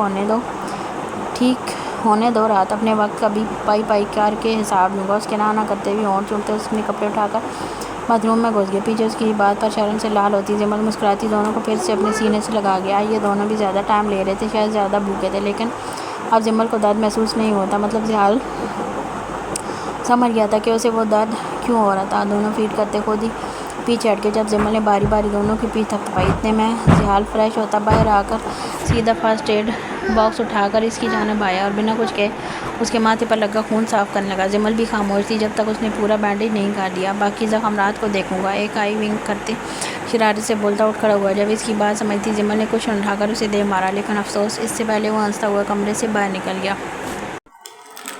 کومل کو زحال کے کہنے پر پامیر وہیں سے لے آیا تھا، جسے آتے ساتھ ڈاکٹرز مکمل چیک اپ کرواتے، کھانا کھلایا اور کپڑے چینج کروائے۔ اس وقت خود کچھ بھی کرنے کی طاقت میں نہیں تھی۔ نڈال سی بیڈ پر لیٹی پامیر کو سب کرتے دیکھتی رہی۔ اس کا پیٹ اچھا خاصا دکھنے لگا تھا، جسے اب پامیر غور سے دیکھ رہا تھا۔ کیا دیکھ رہے ہو؟ اسے کب سے یوں ہی تکتے دیکھ بالآخر پوچھ بیٹھی۔ میں اچھا باپ نہیں بن پایا۔ اس کا لہجہ ٹوٹا ہوا تھا۔ اس سارے دوران یہ مسئلہ تکلیف جسے ملی تھی وہ پامیر تھا۔ اگر تھوڑی سی دیر مزید ہو جاتی تو بچے کے ساتھ ساتھ کومل کو بھی کھو دیتا۔ یہاں آؤ۔ امنا بازو کھولتے اسے اپنی جانب بلایا۔ وہ دھیرے سے آگے آتا اس کے سینے پر سر آ گیا۔ کومل ساری شرم بھولتی اسے خود میں سمیٹ گئی۔ وہ ایسی ہی تھی، وقت پڑنے پر پامیر سے زیادہ بے باک ہو جاتی تھی، ورنہ اس کا ہلکا سا چھونا بھی اسے سرخ گلال کر سج جاتا تھا۔ کتنی دیر اسے خود میں سمیٹے رہی، نہ وہ اٹھا اور نہ اس نے اٹھایا۔ دونوں یوں ہی محبت کو محسوس کرتے رہے۔ وہ ایک بڑا خالی کمرہ تھا جس کی دیواروں میں گول سوراخ ہوئے باہر کی صبح ہونے کا پتہ دے رہے تھے۔ اندر دیواروں کے اترے رنگ روغن سے پتہ چل رہا تھا وہ کسی پرانی عمارت کا حصہ ہے جس کا فرش بھی کہیں کہیں سے ٹوٹا ہوا تھا۔ وہ کمرے کے بیچوں بیچ رکھی کرسی پر رسیوں سے بری طرح سے جکڑی ہوئی تھی، دونوں ہاتھ پیچھے کی جانب بندھے تھے، منہ پر گرے کلر کی موٹی سی ٹیپ تھی۔ ایسے بندے اسے تقریباً 45 گھنٹے ہونے والے تھے۔ اب تو رسی والی جگہ پر ریڈ ریشز بننے درد ہونے لگا تھا۔ وہ ایک بار ہوش میں آتی پھر سے بے ہوش ہو چکی تھی، جس کے بعد اب جا کر اسے دوبارہ ہوش آ رہا تھا۔ گردن ایک جانب ڈلکائی اس کی جانب اکڑ چکی تھی، جس سیدھے کرتے باقاعدہ چٹکنے کی آواز آئی تھی۔ وہ دھیرے سے آنکھیں کھولے پوری طرح سے ہوش میں آتی یہاں وہاں دیکھنے لگی، تب بھی گلا سوکھنے کے باعث اسے کھانسی کا جان لیوا دسکا اٹھنا شروع ہوا۔ وہ اس بری طرح کھانسنے لگی یہاں تک کہ پورا چہرہ سرخ ہو گیا، لیکن وہاں کوئی اسے پانی تک دینے والا نہیں تھا۔ کوئی ہے؟ وہ کھانستی ہوا مشکل بول پائی۔ لیکن کوئی ہوتا تو سنتا۔ وہ کھانس کر اب پاگل ہونے لگی تھی، گلا حد سے زیادہ سوکھ چکا تھا۔ پانی مام، مجھے پانی چاہیے۔ اپنی حالت سے بے بس روتی ہوئی التجا کرنے لگی، لیکن رد پلیز کوئی ہے؟ مانی دو۔ آئرہ کا دل چاہ رہا تھا پھوٹ پھوٹ کر رو دے۔ آج اسے محسوس ہو رہا تھا جیسے یہ پیاس اس کی جان لے لے گی۔ اس کے بکھرے بال بار بار منہ پر آتے اسے تنگ کر رہے تھے، جنہیں پیچھے کرنے کے لیے اس کے ہاتھ تک کھلے نہیں تھے۔ وہ گردن یہاں وہاں مارتی انہیں پیچھے کرنے کی کوشش کرنے لگی، لیکن وہ بری طرح سے اس کے چہرے پر چپتے رہے۔ تب بھی سامنے کا دروازہ دھیرے سے کھلنے کی آواز آئی۔ آئرہ اس کی آواز پر سانس روک کے سامنے سے آنے والے شخص کو دیکھنے لگی۔ وہ کوئی آسٹریلین باڈی بلڈر تھا، بلیک ٹراؤزر پر بلیک ہی ویسٹ پہنے، جس سے اس کے طاقتور مسل صاف نمایاں ہو رہے تھے۔ جسم ایسا تھا گویا ابھی پھٹ جائے گا، موٹا اتنا کہ چلے تو زمین پر دھم دھم کی آواز آئے۔ وہ جیسے جیسے آئرہ کے قریب آتا گیا اس کی جان جیسے نکلتی گئی۔ خوف کے مارے اس کے چہرے پر اب باقاعدہ پسینے کے قطرے چمکنے لگے تھے۔ پانی چاہیے؟ اس کی آواز بھی اسی کی طرح بھاری تھی۔ آئرہ نے بمشکل سر دھیرے سے اس بات میں لایا۔ وہ آدمی باہر گیا اور کچھ دیر واپس آیا۔ اس کے ہاتھ میں ایک پانی کی بوتل تھی، جسے کھول کر وہ خود اس کے منہ سے لگا گیا۔ انداز اتنا شفاف تھا کہ آدھا پانی آئرہ کے منہ میں اور اس سے زیادہ نیچے گر رہا تھا۔ وہ کسی طرح سے ہوئے انسان کی طرح پانی پی رہی تھی۔ اسے کوئی بھی دیکھتا تو اس کی حالت پر ترس کھاتا۔ پانی ختم ہوتے اس آدمی نے وہ بوتل وہیں زمین پر پھینکی اور اس طرح رو والی چال چلتا باہر نکلتا دروازہ بند کر لیا۔ اس کے جاتے آئرہ کی سانس رکی سانس یکدم بحال ہوئی اور پھوٹ پھوٹ کر رو دی۔ اسے اس وقت برداشت شدت سے یاد آیا تھا کہاں تھا وہ، آ کیوں نہیں رہا تھا؟ ہر بار تو آ جاتا تھا، آج جب اسے سب سے زیادہ اس کی ضرورت تھی تب وہ غائب تھا۔ وہ کتنی دیر اسے یاد کرتی اسی طرح روتی رہی، ساتھ ہی ساتھ پر بے ہوشی پھر سے طاری ہونے لگی۔ شاید اس پانی میں بھی کچھ ملاوٹ تھی، جس کے بعد وہ پھر سے گہری نیند کی وادی میں جا گری۔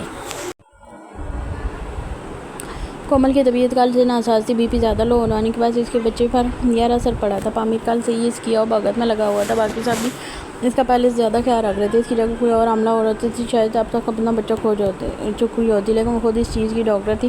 اپنے بچوں کو ان مصیبتوں سے کیسے پروٹیکٹ کرنا وہ یہ اچھے سے جانتی تھی۔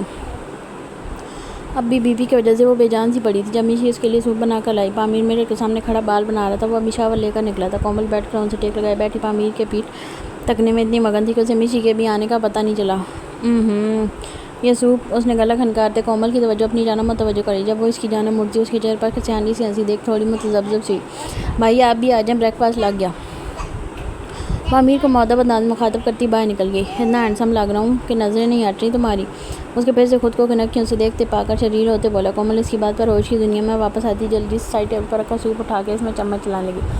جب وہ قدم قدم چلتا اس کے پاس آ کر قریب ہی بیڈ پر بیٹھا اور اس کی ہاتھ سے بول پکڑتے خود پھونک مار کر ٹھنڈا کرتے اسے پلانے لگا، وہ بھی خاموشی سے پینے لگی۔ ان نظروں سے اگر رات میں دیکھ لو تو فائدہ بھی ہو جائے، صبح صبح دیکھ کر تو بس دوسری بار ہی غسل واجب کرواؤ گی۔ اس نے شوق ہوتے تھوڑی خفگی بھی دکھائی، جبکہ کومل اس کی بات سمجھتے شرم سے سرخ ہوتی جھیم سی گئی۔ مجھے دو، میں خود پی لوں گی، بدتمیز۔ اسے خود کو کنکھیوں سے دیکھتے دیکھ اس کے ہاتھ سے بال چھینا، لیکن وہ پھر بھی باز نہیں آیا۔ اسے لو دیتی نظروں سے دیکھتے سمٹنے پر مجبور کرتا رہا۔ اس کی موجودگی میں کومل کو وہ سوپ گلے سے اتارنا بھی نہایت مشکل لگ رہا تھا۔ تم ایسے دیکھنا بند کرو گے؟ اسے مسلسل اتارتے دیکھ جھاڑ پلائی جس کا کوئی اثر اس ڈیٹ پر نہ ہوا۔ کیوں؟ تم سوپ پیو اور میں نظروں سے تمہیں۔ اپنی بات کے آخر میں ہونٹ پر زبان پھیرتے کومل کے بدن کا سارا خون اس کے چہرے پر اکٹھا ہونے پر مجبور کر گیا۔ سانس روکے اس کی آنکھیں پھیلنے لگی۔ یہ دیکھ پامیر کی ہنسی چھوٹی، وہ بے ساختہ پیچھے بیڈ پر لیٹتا ہنستا چلا گیا۔ جب اس کی ہنسی دیکھ کومل کو ہوش آیا، وہ چھوٹی آنکھیں کیے اسے گھورنے لگی۔ بدتمیز، نکلو یہاں سے۔ اس کے بازو پر دھپ رسید کرتی تڑک کر بولی۔ پامیر ڈیٹ بنا اسے دیکھ کر ہنستا رہا، یہاں تک کہ اس کی خوبصورت آنکھوں میں پانی جمع ہونے لگا، جسے وہ انگلی کے پول سے صاف کرتا ایک جھٹکے میں کومل کا خود پر ظلم ڈھاتا ہاتھ چکڑا اور سیدھا واپس اٹھ بیٹھا۔ یہ تم ظلم کاری ہو مجھ پر، 2 سال چھوٹا ہوں تو اس کا مطلب تم کمرے سے نکالو گی؟ ہاں، یہ بات اس نے پہلی دفعہ بولی تھی۔ کومل اس سے 2 سال بڑی ضرور تھی، لیکن قد کاٹ اور صحت اچھی ہونے کی وجہ سے پامیر اس سے 2 سال بڑا لگتا تھا۔ کومل کے دل پر شاید اس کی بات لگی تھی۔ یہ عورتوں میں بڑی عمر سے کترانے والی جیسی، وہ آنکھیں پٹپٹاتی اسے دیکھ لگی، پھر کچھ ایک جھٹکے میں یاد آیا اور یاد آتے واپس سے آنکھیں چھوٹی کیے اسے گھورنے لگی۔ تم سے 2 سال بڑی تھی، شرم نہیں آئی مجھ پر ڈورے ڈالتے ہوئے؟ پامیر کی خاموش محبت پر چوٹ کرتی فوراً حساب بے باک کرنے لگی۔ شرم تو نہیں آئی، ہر بار پیار ہی آیا اور پہلے سے ہر بار زیادہ ہی آیا۔ جذبوں سے چور لہجے میں بولتے وہ دھیرے سے آگے آیا۔ کومل سٹک سی ہوئی بنا پلک جھپکائے اسے دیکھ رہی تھی، جب اچانک اسے اپنے ہونٹوں کے کنارے پر اس کی گرم زبان کی تپش محسوس ہوئی۔ پورے بدن میں ایک دم جیسے کرنٹ سا دوڑ گیا۔ زبان سے اس کے لبوں پر لگا سوپ چنتے شدت سے اس کے ہونٹ چوم گیا۔ جب اس کی حرکت پر کومل کے بدن کا سارا خون نچڑ کر چہرے پر آ جمع ہوا۔ سوپ بہت ٹیسٹی تھا۔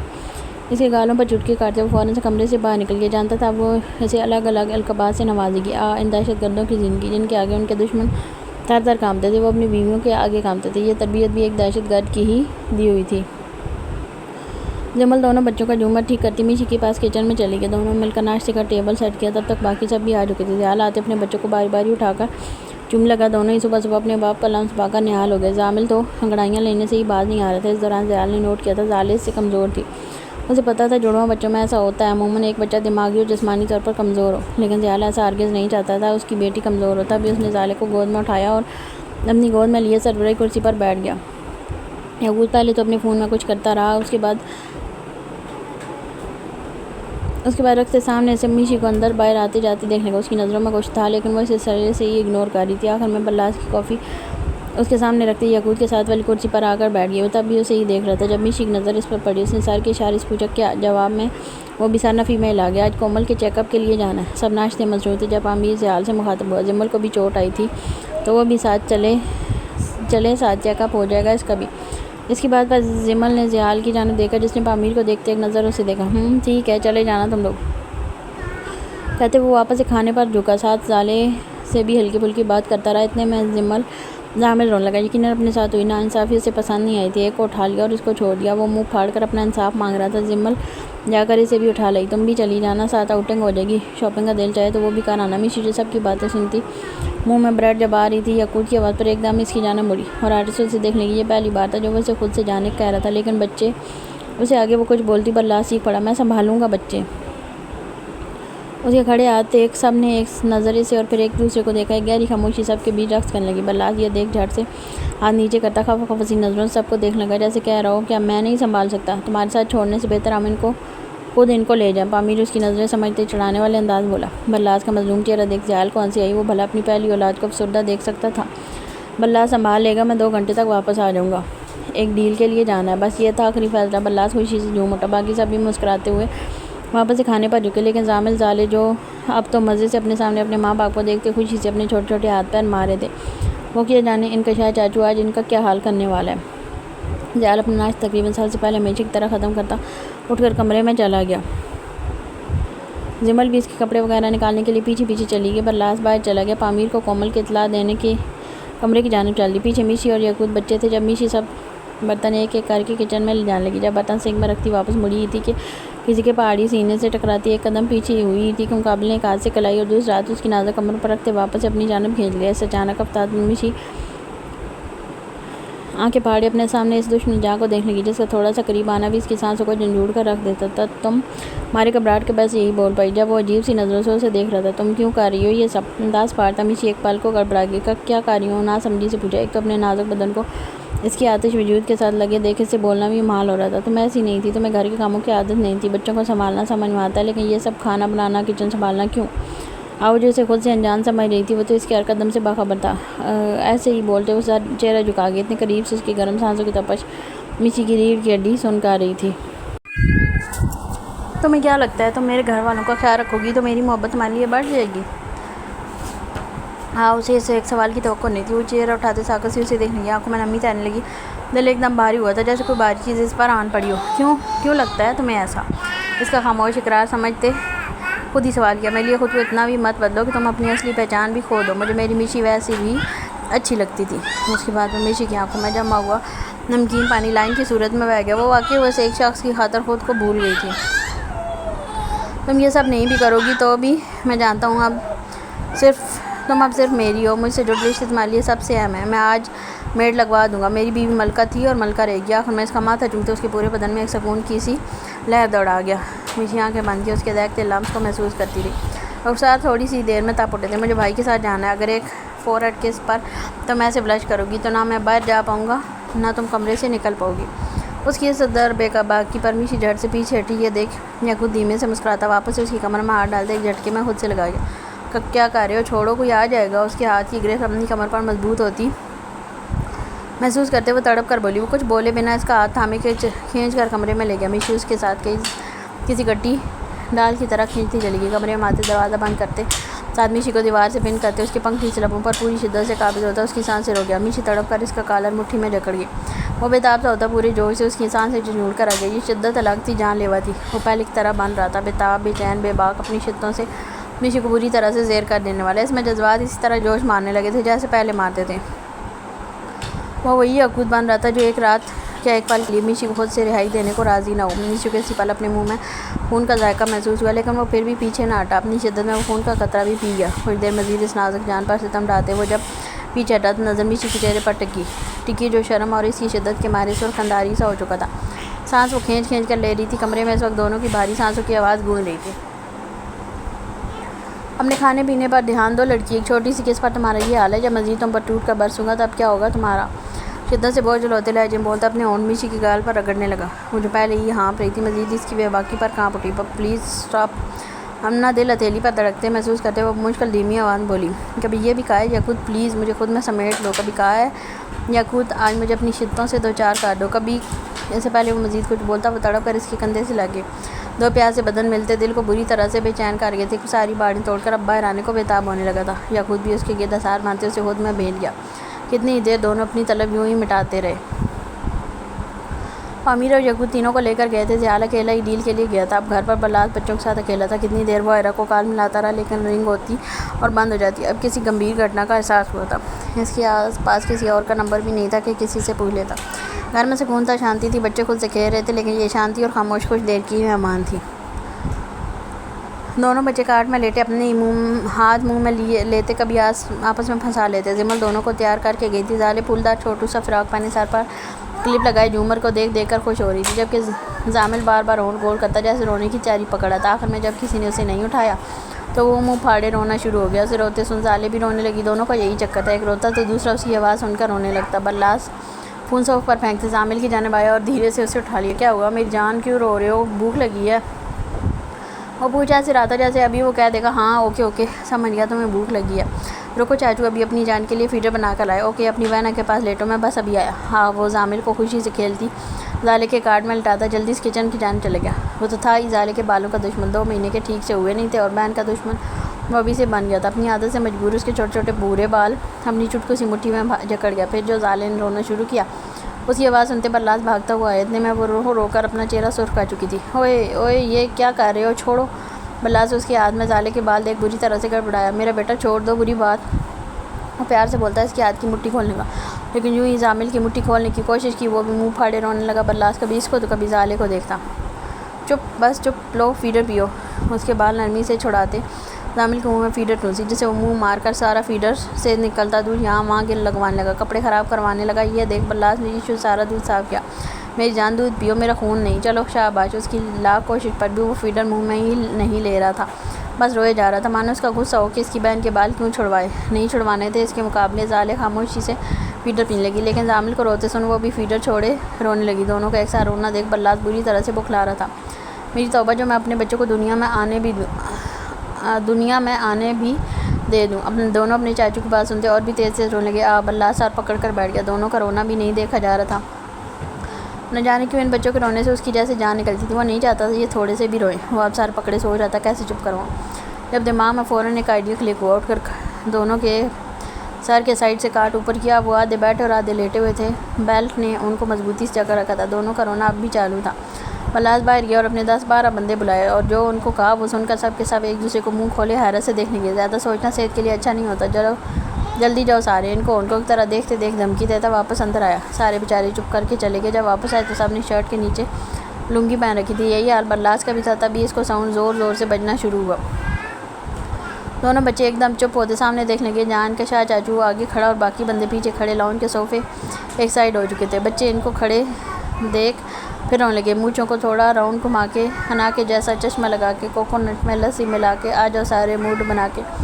سانگ کے لفظ سنتے ہوئے سب کے سب ویسے اسٹیپ کرنے لگے۔ بچے ایک دم چپ ہوتے ان کو دیکھنے لگے، مونچھوں کو تو تھوڑا راؤنڈ گھما کے، حنا کے جیسا چشمہ لگا کے، کوکونٹ میں لسی ملا کے، آ جاؤ سارے موڈ بنا کے۔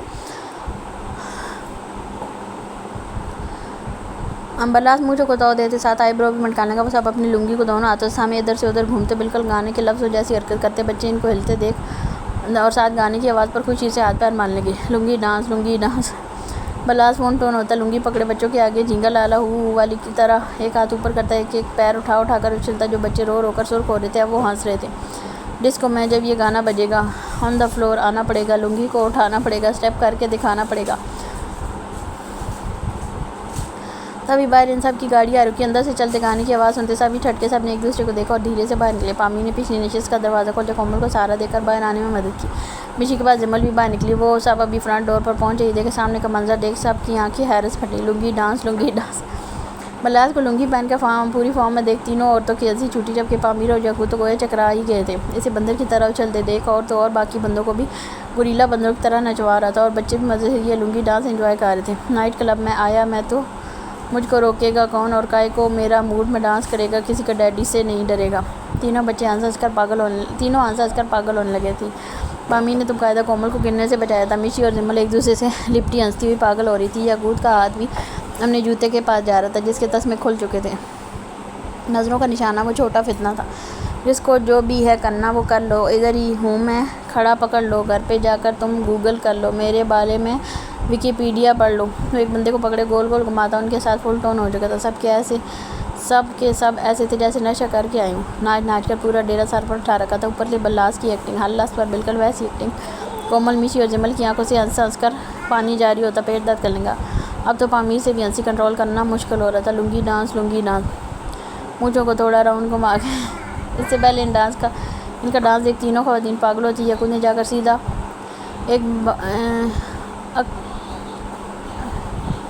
ایکوا بند کیا۔ جب اس کے بند ہوتے سب نے مڑ کر دیکھا اور سامنے ایک ہاتھ جانے والے نظروں سے یعقوب کو دیکھتے دیکھ سب کی سٹی ایک دم گول ہوئی۔ سارے بری طرح سے گڑبڑا گئے۔ بھائی آپ اسے اتنی جلدی واپس دیکھ، برلاس کی تو روح ساتواں آسمان پر پرواز کر گئی۔ جب اس کی نظروں کے ارادے بھانپتے ہوئے جھٹ سے دوڑ لگا گیا، یعقوب اپنا جوتا نکال کر اس کے پیچھے بھاگا۔ پامی نے سب بندوں کو گھور کر باہر جانے کا کہا۔ تم نہیں سدھرو گے۔ وہ جوتا لیے اسی کے پیچھے ہی تھا۔ بلاس بھاگتا ہوا تینوں بہنوں کے بیچ چھپ گیا، جو اب تک پیٹ پکڑے ہنس رہی تھی۔ بھائی وہ بچے رو رہے تھے، اس لیے بس اب سیدھا رو دینے کو تھا۔ تینوں بہنیں ہنستی اسے پروٹیکٹ کر رہی تھی۔ تو سامنے آ ورنہ تیری یہ لنگی کھول دوں گا۔ اسے انگلی اٹھا کر وارن کیا، تبھی پیچھے سے زیال کی آواز ہے، کیا ہو رہا ہے یہاں؟ تینوں خواتین کو دروازے پر ایک اسپاٹ لائٹ میں بولا۔ سب نے مڑ کر اسے دیکھا اور بلاس وہ تو سیدھا جا کر اس کی اوٹ میں چھپ گیا۔ بھائی بچائیں، یہ تو بچے کے پیچھے ہی پڑ گئے ہیں۔ ظالم مرزا، دانت پیس کر اس کو نیا لقب دیا، جس پر ان تینوں کا پھر زوردار ہنسی کا فوارہ اٹھا۔ تیری تو اس کا حال دیکھے مڑ کے اس کو پیچھے کی جانب اشارہ کیا۔ جب زیال نے مڑ کر بلاس کا حلیہ دیکھا، سلام کے لنگی پر نظر جاتے پھٹی وہ حیرت سے نیچے سے اوپر دیکھنے لگا، اور بلاس گویا ایسے تھا کہ ابھی زمین پھٹے اور وہ اس میں چھپ گیا۔ دیکھتے ہی دیکھتے زیال کی اپنی ہنسی چھوٹ گئی۔ سب جو سانس روکے کھڑے تھے اس کے بولنے کی منتظر تھے، اسے ہنستے دیکھ ایک بار پھر ہنس پڑے۔ یعقوب تو سب کو گھورتا، آخر میں اپنی رکی ہوئی ہنسی بھی آزاد کرتا سب کے ساتھ مل کر ہنسنے لگا۔ نکل اور انسانوں والے کپڑے پہن کر آ، ورنہ ساری زندگی یہی پہننے پڑیں گے۔ جوتے سے جانے کا اشارہ دیا، وہ بھی فوراً سے رفو چکر ہو گیا۔ توبہ ہے، یہ لڑکا پیٹ میں درد کروا دیا۔ سانس آ کر اف۔ کومل پامیر کے سارے صوفے تک آئی جیسے یعقوب نے سیدھا کیا۔ کتنی دیر سب ہنستے رہے۔ جمل اور زیال نے بھی دونوں بچوں کو اٹھا لیا۔ ساجدہ بلاس سے ان کی زندگی کا وہ حسین رنگ تھا جس کے بغیر ان کی زندگی بے رنگ اور بھیانک تھی۔ خدا اسے سلامت رکھے۔ جس میڈ کو پہلے رکھا تھا اب وہی دوبارہ کام کے لیے آئی تھی، لیکن اس بار بلاس لے کر آیا تھا یعقوب کے حکم پر، جو اب گھر کی صفائی کر رہی تھی، اور تینوں لیڈیز بیٹھی آپس میں گپ شپ کرنے میں مصروف تھی۔ جمل ساتھ ساتھ وہی بیٹھے زامل کا منہ صاف کر رہی تھی۔ جو دودھ اس کے منہ پر لگا تھا وہ اب کالے کی شکل اختیار کر رہا تھا، اور زامل کا حلیہ سے مانو مٹی میں کھیل کر آیا ہو۔ مشی نے تو اسے دیکھ کر ہنستی ہی چلی جا رہی تھی۔ مشی، ایک بات پوچھوں؟ کومل جو کب سے اسے گہری نظروں سے دیکھ رہی تھی بالآخر بول پڑی۔ پوچھو، کیا تمہارے اور یعقوب کے درمیان سب ٹھیک ہے؟ اس نے بظاہر یہ سوال نارمل انداز میں دھیمے سے پوچھا، لیکن اس سوال پر اس کا رنگ پل میں پھیکا پڑا۔ جی سب ٹھیک ہے، جواب دیتی نظریں گود میں لیٹی زالے پر ٹکا گئی۔ ویسے تو یعقوب زیال اور پامیر جتنا جنونی نہیں لگتا، بہت شریف ہے نا؟ اس سوال میں مشی کی ہنسی چھوٹی اور زیر لب توبہ بڑبڑائی۔ وہ کتنا شریف تھا یہ تو مشی ہی جانتی تھی، جو کمرے کے باہر کچھ اور کمرے کے اندر توبہ توبہ۔ اپنی ہنسی کا اسے خود بھی اندازہ نہیں ہوا۔ سلا کتاب کھلی جب کومل کو خود کو معنی خیز نظروں سے دیکھتے پایا۔ میں کچھ میڈیسنز لکھ کر دوں گی، آج وہ منگوا لینا، اور ساتھ میں کچھ ٹیسٹ بھی لکھوں گی، اور یعقوب کے ساتھ جا کر کروا آنا انشاءاللہ۔ پھر ہمیں بھی چھوٹے یعقوب اور مشی جلد ہی ملیں گے۔ کومل ان ڈاکٹرز میں تھی جس کے بارے میں کہا جاتا تھا کہ اس کے علاج میں خدا نے الگ ہی شفا رکھی ہے۔ اس نے آج تک جتنی عورتوں کا علاج کیا تھا سب کی اس کمی کو جڑ سے اکھاڑ پھینکا تھا۔ آج اس کی اپنی بہن کی باری تھی۔ وہ میں ایک بار یعقوب کے ساتھ گئی تھی ڈاکٹر کے پاس، اور انہوں نے کچھ میڈیسنز دی تھی۔ کب گئی تھی؟ کومل بظاہر نارمل تھی، لیکن اسے حیرت ہوئی تھی کہ گئی تھی تو اب تک ان دونوں کی اولاد کی خوشی کیوں نہیں ملی؟ کچھ مہینے پہلے۔ چلو مجھے وہ میڈیسنز دکھاؤ، کہتے کومل خود اٹھ کھڑی ہوئی، ساتھ مشی بھی اٹھی اور اسے لیے اپنے کمرے میں چلی گئی۔ پیچھے اسی وقت زیال ہاتھ میں لیپ ٹاپ لیے صوفے پر آ کر براجمان ہوا تھا، جو کب سے باہر جھرنے کے کنارے رکھے ٹیبل پر کرسی پر بیٹھا اپنا کام کر رہا تھا۔ اس وقت وہ سیاہ رنگ کی شلوار قمیض اور اوپر سکن رنگ کی شال کندھوں پر لیے پینٹ شرٹ سے زیادہ حسین اور جاذب نظر لگ رہا تھا۔ اس نے آتے ساتھ زامل کے روئی سے گال چومے، پھر یہاں وہاں دیکھا۔ جب پورا رستہ صاف دیکھا تو سیدھا زامل کی ماں کے ہونٹوں پر جھکتا شدت سے چوم گیا۔ جمل جو اپنے بچوں کے گندے کپڑے باسکٹ میں رکھتی لانڈری کے لیے دینے جا رہی تھی، اس کی اس حرکت پر ایک دم بری طرح سٹ پٹائی اسے دیکھنے لگی۔ جب اسے خود کو گھورتے پا کر وہ دوبارہ سے اس کی گردن میں ہاتھ ڈالتے اپنے قریب کر کے پھر سے ہونٹوں پر بوسہ دینے لگا۔ جمل کے ہاتھ سے باسکٹ چھوٹتی اسی پل زمین بوس ہو گئی، جس کے گرنے کی آواز پر زیال پیچھے ہٹتا، کبھی باسکٹ کو تو کبھی جمل کو دیکھتا جس کا گورا چمکتا چہرہ شرم کے مارے سرخ ہو رہا تھا۔ آپ کو شرم نہیں آتی؟ وہ ایک ہاتھ اپنے ہونٹوں پر رکھ کے نپنے والے انداز میں بولنے کی کوشش کرنے لگی، لیکن بیکار۔ اسے سیاہ شلوار قمیض میں دیکھ تو وہ خود اسے دیکھ کر مبہوت سی ہونے لگی تھی۔ تمہارا شور شرم پروف ہے، وہ بھی ڈٹھائی سے کہتا، زالے کو کارٹ سے اٹھا کر اپنی گود میں لیتا اپنا کام کرنے لگا۔ ان کا آدھے سے زیادہ کام لیپ ٹاپ کے ذریعے ہو جاتا تھا۔ جتنے بھی دارالامان وہ چلا رہا تھا سب کی رپورٹ ڈیلی اس لیپ ٹاپ پر دیکھتا تھا، اور مہینے میں سب کا ایک ایک چکر لگا کر آتا۔ غریبوں کا جو پیسہ وہ ان کرپٹ سیاستدانوں سے لوٹتا تھا وہ اسی طرح وہ ان کے حقیقی اقداروں تک پہنچاتا تھا، اور خود جو امپورٹ ایکسپورٹ کے بزنس سے کماتا تھا، اس تقریباً 400 سے زائد فیکٹریاں یہاں بنا رکھی تھی۔ سب کی سب اس کے چھوٹے 3 بھائیوں کے نام تھی۔ اپنے نام اس نے صرف ایک انسان کو کیا تھا جو اس کے سامنے بیٹھی تھی۔ اسے پا کر وہ خود کو دنیا کا امیر ترین شخص سمجھتا تھا، اور وہ تھا بھی۔ محبت سے بڑی دولت پیسہ کبھی نہیں ہو سکتا، لیکن کون جانے خود زیال خان افندی کی نصیب میں قسمت نے کیا کچھ لکھ رکھا تھا۔ وہ پیدا ہی بادشاہ ہوا تھا، اس کا تول کبھی دولت سے ہو ہی نہیں سکتا تھا۔ کار پوچھ میں گاڑی روکتے اس کا دل دھک دھک کر رہا تھا۔ پورا راستہ وہ خیر مانگتا آیا تھا، یہاں سے اچانک دل کو کسی اوپری طاقت نے جیسے جکڑ لیا تھا۔ قدم آگے بڑھنے سے انکاری تھی، وہ پھر بھی ہمت کرتا اندر کی جانب بڑھا۔ ایک سوچ جو ذہن میں بار بار آئی تھی کہ آئرہ کے ماں باپ کیا کہیں گے کہ رشتے کی بات ہوتے گھر آ گئے، یا پہلی بار کیوں دروازے سے انسانوں کی طرح جانا اسے عجیب لگ رہا تھا۔ انہی کشمکش میں مبتلا ہوئے وہ اندر آ گیا۔ سامنے کا منظر دیکھ اس کی آنکھیں حیرت سے پھٹتی چلی گئیں۔ رحیم صوفے پر بیٹھے آرام کر رہے تھے، ماتھے پر بینڈیج تھی اور ہاتھ میں بیلٹ جو ہڈی ٹوٹ جانے پر اکثر پیشنٹس کو پہنایا جاتا ہے۔ وہیں ان کے قریب ندرت بیگم مسلسل روتی ہوئی قرآن پاک کی تلاوت کر رہی تھی۔ ان کے سامنے والے صوفے پر ایک اور شخص بیٹھا تھا جس کے ساتھ ایک بزرگ خاتون تھی۔ وہ ان دونوں شخصیات سے بے خبر تھا۔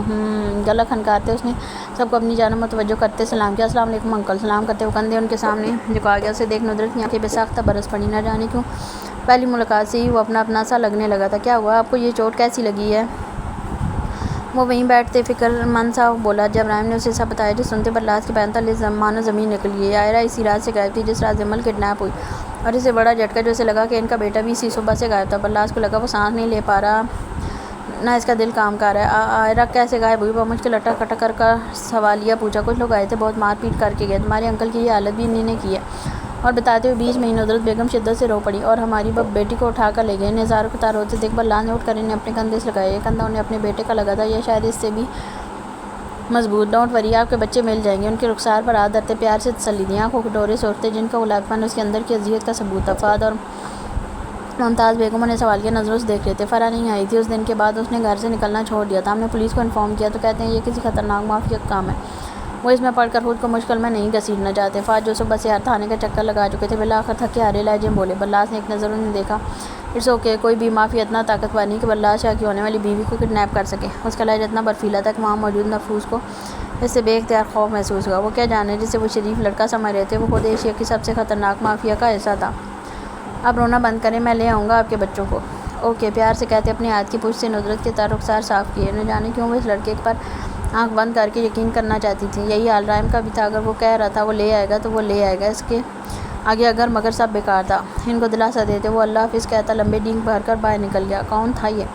ممتاز بیگم جو اس کے سیر میں کب سے جکڑی بیٹھی تھی، اس کے جاتے جیسے وہ سیر سے ٹوٹ گیا اور وہ ایک دم ہوش میں آ گئی۔ ہمارا دوسرا بیٹا، رحیم کے لہجے میں بلا کا مان تھا اس لڑکے کے لیے جو پہلی ملاقات کے پہلے ہی لمحے میں نے اپنا اسیر کر گیا تھا۔ ممتاز بیگم کو ابھی بلاس بہت پسند آیا تھا۔ دیکھنے میں ہی وہ اچھے امیر گھر کا پڑھا لکھا لڑکا معلوم ہوتا تھا۔ یہی تو خاصیت تھی ان چار بھائیوں کی کہ جس سے بھی ملتے اسے اپنا دیوانہ بنا لیتے۔ کومل کتنی دیر گولیوں کی ڈبی دیکھتی رہی۔ اس کے سینے پر درج حروف اندر موجود مواد سے بہت الگ تھے۔ کہا نا وہ اپنے دور کی سب سے مشہور ڈاکٹر نے، اب سے کیسے نہ پتہ چلتا کہ اس کے چہرے کے اڑے رنگ دیکھ مشی اس کے پاس بیٹھی اور فکر مندی سے اسے دیکھنے کی۔ کیا ہوا؟ تم کچھ بول کیوں نہیں رہی؟ اسے پریشان دیکھنے سے زیادہ وہ خود پریشان ہوئی تھی۔ تم یہ دوا لے رہی ہو؟ ابھی بھی جیسے یقین دہانی چاہیے۔ کاش وہ کہہ دے نہیں وہ نہیں لے رہی ہے، لیکن جواب ہر بار وہ نہیں آتا جو ہم چاہتے ہیں۔ مشی کا جواب سن کر کومل کو لگا تھا جیسے کشمیر کے سارے پہاڑ اس کے سر پر آن گرے۔ وہ آنکھیں پھاڑے حیرت سے دیکھنے لگی۔ رکو، تب میں نے رپورٹ بھی کروائی تھی۔ جاتے ووٹ کروا روب سے ایک کاغذوں کا پلندہ نکال کر رہی اور لاتے کومل کو تھما دیا۔ وہ ایزانی سے ہوتی انہیں الٹ پلٹ کر دیکھنے لگی۔ سامنے ڈاکٹر کا نام دیکھ اسے مزید حیرت ہوئی۔ جو ایک اچھی ڈاکٹر تھی، اس کے باوجود وہ کیسے ایسا کر سکتی تھی؟ اپنی فیلڈ کی اس ایریا میں وہ تقریباً ہر ڈاکٹر کو جانتی تھی۔ بولو، تم چپ کیوں ہو؟ اس کی مسلسل خاموشی دیکھ مشی اب بے چین سی ہو اٹھی تھی۔ تم بات کنٹرولنگ پلز لے رہی ہو؟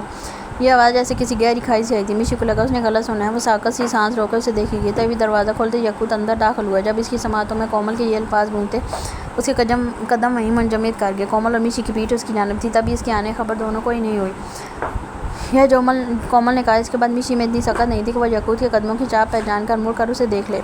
کتنی لے چکی ہو اب تک تم؟ جانتی ہو یہ کتنی خطرناک ہے تمہاری اپنی صحت کے لیے اور اپنے بچے کی جو جان لی وہ الگ۔ کومل کو اس کی بیوقوفی پر شدید غصہ آیا تھا جس میں وہ مشی کی بگڑتی حالت بھی نہیں دیکھ رہی تھی، جس پر گویا قیامت ڈھہ چکی تھی۔ نہ نہیں، وہ ہماری فیملی لفظ زبان پر آتے دل کو جیسے جھٹکا سا لگا۔ فیملی؟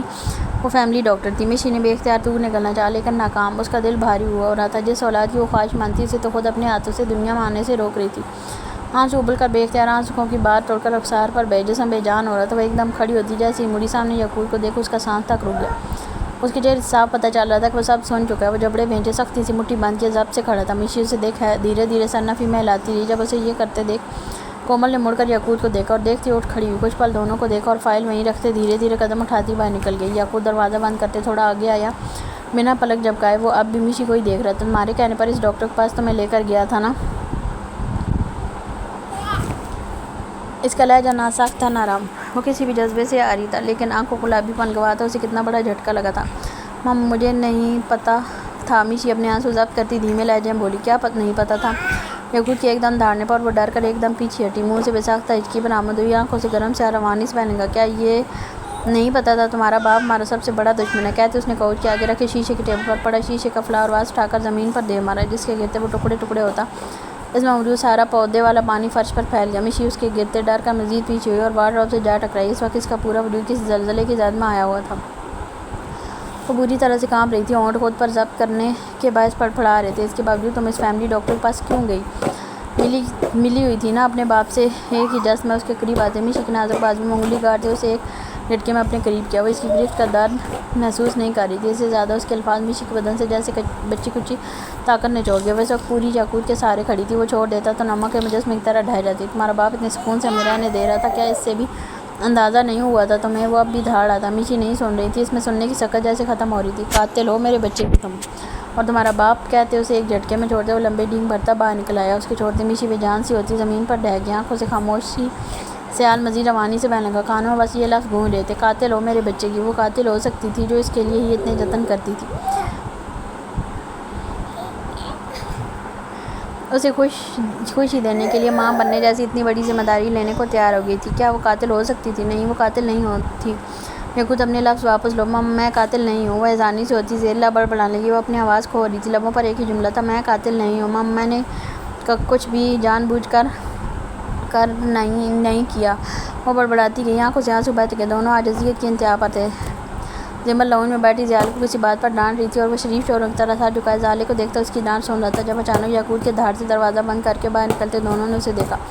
وہ بنا کسی کو دیکھے لمبے ڈینگ بھرتا باہر نکل گیا۔ یاقوت بھائی کو کیا ہوا؟ اس کی پیٹھ تکتے سوالیہ پوچھا۔ زیال خود اب تک اسے جاتے ہوئے دیکھ رہا تھا۔ پتہ نہیں، جاؤ تم مشی سے پوچھو، یہ جھگڑا کر آیا ہے کیا؟ اس کے کہتے زمل اپنی گود میں لیٹے زامل کو ٹھیک سے لیتی اس کے کمرے میں گئی۔ جب سامنے مشی کو زمین پر بیٹھے دیکھ اس کی آنکھیں پھٹی۔ وہ جلدی سے آگے آتی زامل کو بیڈ پر لٹا کر اس کے قریب ہی زمین پر بیٹھی۔ مشی آپ ہی کیا ہوا؟ آپ ایسے کیوں بیٹھی ہیں؟ اپنے سامنے زمل کو دیکھ وہ اپنا ضبط کھوتی، سیدھا اس کے کندھے سے لگتی پھوٹ پھوٹ کر رو رہی ہے۔ دیکھ زمل مزید پریشان ہوئی۔ آپ ہی بتائیں نا، ایسے کیوں رو رہی ہیں؟ پلیز چپ ہو جائیں۔ اسے تڑپ کر روتے دیکھ زمل کو اپنی جان نکلتی محسوس ہوا۔ وہ دونوں ہاتھ اس کے کندھے پر پھیلائے اسے چپ کروانے، لیکن وہ تھی کہ پہلے سے زیادہ تیز روتی جا رہی۔ زمل نے پریشان ہوتے کھلے دروازے سے زیال کو آواز دی جو اس کی پہلی پکار پر کمرے میں آیا تھا۔ سامنے کا منظر دیکھ وہ بھی ٹھٹکا تھا، زمین پر پڑے کانچ کے ٹکڑے دیکھ اسے کسی بڑی گڑبڑ کا احساس ہوا۔ کیا ہوا؟ مشی رو کیوں رہی ہے؟ بتا ہی نہیں رہی، بس رو رہی ہیں۔ زیال کو دیکھ وہ خود رواں سی ہو گئی۔ زیال نے سائڈ ٹیبل سے رکھے جگ سے گلاس میں پانی انڈیلتے اس کی جانب بڑھائے، جس سان سے زمل نے خود مشی کو پانی پلایا۔ ایک گھونٹ پیتے وہ پھر سے پھوٹ کر رو دی۔ یہ دیکھ دونوں ہی پریشان ہوئے تھے۔ مشی رونا بند کرو، اٹھو بیڈ پر بیٹھو۔ اسے چپ نہ ہوتے دیکھ وہ اسپاٹ لہجے میں بولا تو وہ ویسے بھی اس سے ڈرتی تھی۔ اس کے حکم پر آنسو صاف کرتی بری طرح سے کانپتی اٹھنے کی کوشش کرنے لگی۔ زمل نے اسے سہارا دے کر اٹھایا اور بیڈ تک لائی۔ تبھی زیال باہر آیا اور ڈیرے سے باہر نکل کر یہاں وہاں یاقوت کو دیکھا۔ وہ کہیں نہیں تھا، نہ اس کی گاڑی تھی۔ وہ جانتا تھا اس وقت وہ کہاں ہوگا۔ تبھی زالے کو زمل کے حوالے کرتے اپنی گاڑی کی چابی اٹھاتا باہر آیا اور گاڑی میں بیٹھتے زن سے اڑا لے گیا۔ رخ قبرستان کی جانب تھا اور اس کا تکا صحیح نکلا تھا، اس کی گاڑی وہیں کھڑی تھی۔ زیال اپنی گاڑی کھڑی کرتے باہر نکلا اور دھیرے دھیرے قدم اٹھاتا اندر داخل ہوا۔ تھوڑی ہی دور جا کر دو قبروں کے بیچ یاقوت بیٹھا تھا۔ اسے گمسم بیٹھے دیکھ اس کا اپنا دل جیسے مٹھی میں آیا تھا۔ وہ جتنا بھی ان کو ماں باپ کا پیار دے لے، وہ تینوں اپنے اصلی ماں باپ کو نہیں بھول سکتے تھے۔ وہ چھوٹے چھوٹے قدم اٹھاتا اس کے قریب آ کر بیٹھا۔ یاقوت نے سر نہیں اٹھایا، وہ لاکھوں میں بھی اپنے بھائی کی خوشبو پہچان سکتا تھا۔ دونوں کے بیچ خاموشی کا راج ہوا، نہ اس نے کچھ پوچھا نہ اس سے کچھ بتایا، بس خاموشی سے وہ زیال کے کندھے پر سر ٹکا گیا۔ آنکھوں سے نمکین پانی لائنوں کی صورت میں ناک پر بہہ گیا۔ دل بھاری ہوتا جا رہا تھا، اور جب کندھا اپنے جان سے عزیز شخص کا ہو تو پچھلے غم بھی نئے غم میں شامل ہو جاتے ہیں۔ زیال نے اس کا سر اپنے کندھے سے اٹھا کر گود میں رکھا۔ کتنی دیر یوں ہی رکھا رہا، جب خاموشی پہلے یاقوت نے توڑی۔ آج ان 3 قبروں میں اگر چوتھی قبر بنتی تو وہ میرے بچے کی ہوتی۔ یہ جملہ ادا کرتے اس کا دل جیسے پھٹا تھا، آگے مزید نمکین گرم پانی جلنے لگی۔ زیال خاموش رہا، جانتا تھا اس کی آغوش ملتے وہ اب سب بتا دے گا۔ کس نے کیا یہ؟ اس کا لہجہ اسپاٹ تھا، اس کی ادھوری بات سے بھی وہ پورا معاملہ سمجھ گیا تھا۔ جیلانی نے اس کا نام لیتے زیال کے جبڑوں کے ساتھ مٹھی میل کی۔ ہم کب تک اپنوں کو کھوتے رہیں گے؟ بہت سال پہلے میں نے اپنے ماں باپ اور بہن کو کھو دیا تھا، آج اپنے بچے کو، کہتے وہ زیال کا ہاتھ تھامتے شدت سے رو دیا۔ اس کا دل واقعی پھٹ رہا تھا۔ اسے روتے دیکھ زیال نے لب بھینچے۔ یہی سب اس کے اپنے تھے، انہیں تکلیف میں دیکھ وہ بھی تکلیف میں مبتلا ہوتا تھا۔ وہ خاموشی کے ساتھ یاقوت کے بالوں میں انگلیاں چلاتا رہا۔ اس کے اندر کی اذیت سے واقف تھا، کتنی تکلیف ہوتی ہوگی اپنے ہی ماں باپ کو ایسی جگہ دیکھنا جہاں وہ ہوں بھی بالکل قریب، پھر بھی ہم انہیں دیکھ نہ پائیں، نہ سن پائیں۔ کیوں؟ اور جن حالات میں یاقوت نے ان سب کو کھویا تھا، ان میں وہ جب اپنے ماں باپ اور بہن کی قبر دیکھتا وہ اتنی بار اذیت کی موت مرتا تھا۔ اب کھونے کا وقت ختم، بدلے کا وقت ہے۔ اس کی بات سنتے ہی یاقوت نے اس کی گود میں چہرہ موڑ کر اسے دیکھا۔ وہ چہرہ جھکائے اسے ہی دیکھ رہا تھا۔ سب ٹھیک ہو جائے گا، تمہیں مشی کے ساتھ جھگڑا نہیں کرنا چاہیے۔ عورت پر کمزور مر چلاتا ہے، کیا میں نے تمہیں یہ سکھایا؟ وہ اپنی تربیت کا حساب مانگ رہا تھا۔ یعقوب جھٹکے میں سیدھا ہو بیٹھا، اس کے چہرے پر ندامت تھی، وہ سر جھکا گیا۔ قرب کی انتہا تھی، وہ غلط بھی کر دے تو بھی ضبط کر کے پیار سے اسے صحیح کرو۔ وہ تم سے کمزور ہے، تمہیں اپنی طاقت کا صحیح استعمال کرنا چاہیے۔ وہ بڑے ہو چکے تھے لیکن وہ سیکھ دینا آج بھی نہیں بھولا تھا۔ ضروری نہیں تربیت پیدا ہوتے ہی دی جائے، بے مول پتھروں کو تراش کر بھی ہیرا بنا دینا اسی زمرے میں آتا ہے، اور زیال خان افندی نے ان 3 پتھروں کو تراشا تھا۔ سوری کہتے یعقوب کا سر مزید جھک گیا جب زیال نے اسے کھینچ کر اپنے سینے سے لگایا۔ اسے لگتے یعقوب آنکھیں موند گیا، وہ سچ میں ان کی ماں تھا۔ اس کی آغوش میں سکون تھا۔ آئندہ ایسا کیا تو الٹا لٹکا دوں گا۔ اس کے انداز پر نہ چاہتے ہوئے بھی یعقوب مسکرا دیا۔ ہاں، اسے تو جان لینے کا بھی حق تھا، الٹا لٹکانے، لیکن بیک پر مارنا نہیں۔ بیٹھتے وقت بہت درد ہوتا ہے۔ کچھ عرصے پہلے اس کی لاپرواہی کرنے پر زیال نے اسے اسی طرح الٹا لٹکایا تھا اور بیک پر ایسی ضربیں لگائی تھیں کہ جب بیٹھتا اسے اپنی غلطی کا احساس ہوتا، اور جب تک وہ درد ٹھیک ہوا تب تک وہ غلطی اچھے سے سدھار چکا تھا۔ کیوں اب شرم آئے گی؟ بیوی کے سامنے انداز چھیڑنے والا تھا۔ نہیں، ہمارے بیچ ہماری بیویاں نہیں آ سکتیں، آپ جب چاہیں مار لیں، ہم آپ کے بچے ہی رہیں گے۔ کہتے وہ پھر سے گود میں سارا کیا؟ بچے سے یاد آیا، جو چھوٹا فتنہ کہاں ہے؟ صبح کے بعد نظر نہیں آیا۔ اسے اسی وقت برلاس کا خیال آیا۔ وہ تو نہیں پتہ، البتہ پامیر اس خانزادے کی پٹی بدلوانے گیا ہے۔ بچہ بدلے کو لے کر زیادہ ہی سیریس ہے، لے دے کر اس کی ٹوٹی ہوئی بازو پر مکہ مار کر اس کی چیخ نکلوا دیتا ہے۔ کہتے دونوں ایک ساتھ ہنس پڑے۔ اس کا کوئی حال نہیں۔ وہ دونوں کہتے کتنی دیر وہیں بیٹھے ہلکی پھلکی باتیں کرتے رہے۔ آخر میں سب پر فاتحہ اور درود پڑھ کر واپس ہو لیا۔ واپس ایک ہی گاڑی میں ہوئے تھے۔ یعقوب کی گاڑی لینے کے لیے بندے کو بھیج دیا تھا۔ اسے 2 دن بعد کھانا دیا گیا تھا، وہ بھی جلی ہوئی روٹی اور سالن کے نام پر پانی والی دال۔ یہ دیکھ عائرہ پھوٹ پھوٹ کر رونا آیا۔ آخر وہ کس گناہ کی سزا کاٹ رہی تھی؟ اسے کیوں اتنی اذیت دی جا رہی تھی؟ اسے کیوں اس جہنم میں رکھا جا رہا تھا جہاں کھانا پینا اسے ترسا کر دیا جا رہا تھا؟ اسے اپنے ماں باپ اور برداشت شدت سے یاد آ رہے تھے۔ وہ اپنے بھائی کو یاد نہیں کر رہی تھی، کیوں کرتی؟ وہ کبھی اسے کسی مصیبت سے نکالنے آیا، اب بھی وہ کیا جانے کہ وہ کس کے گناہ کی سزا بھگت رہی ہے۔ چل کھا جلدی۔ اسی وقت سامنے کھڑا سانڈ آدمی تڑک کر بولا، جیسے اسے یہ جانوروں والا کھانا دے کر احسان کیا ہو۔ عائرہ اس کی آواز پر بری طرح سے کانپتی، خاموش بہتے آنسو صاف کرتی زمین پر رکھی اس پلیٹ کو اپنی جانب کھسکا کر اس جلی ہوئی روٹی کو توڑنے لگی، جو اتنی سخت تھی کہ ٹوٹ بھی نہیں رہی تھی۔ یہ دیکھ عائرہ کی آنکھوں سے مزید گرم سیال بہنا شروع ہوا۔ بھوک سے پیٹ میں مروڑ اٹھتے جان نکل رہی تھی، لیکن یہ کھانا دیکھ اسے بھوکے رہنا زیادہ آسان لگا تھا۔ سوچتے وہ پلیٹ پیچھے کھسکا دی۔ مجھے نہیں کھانا، نحول سے بولتی وہ خود بھی پیچھے سے رکھی۔ اوہ نخرے!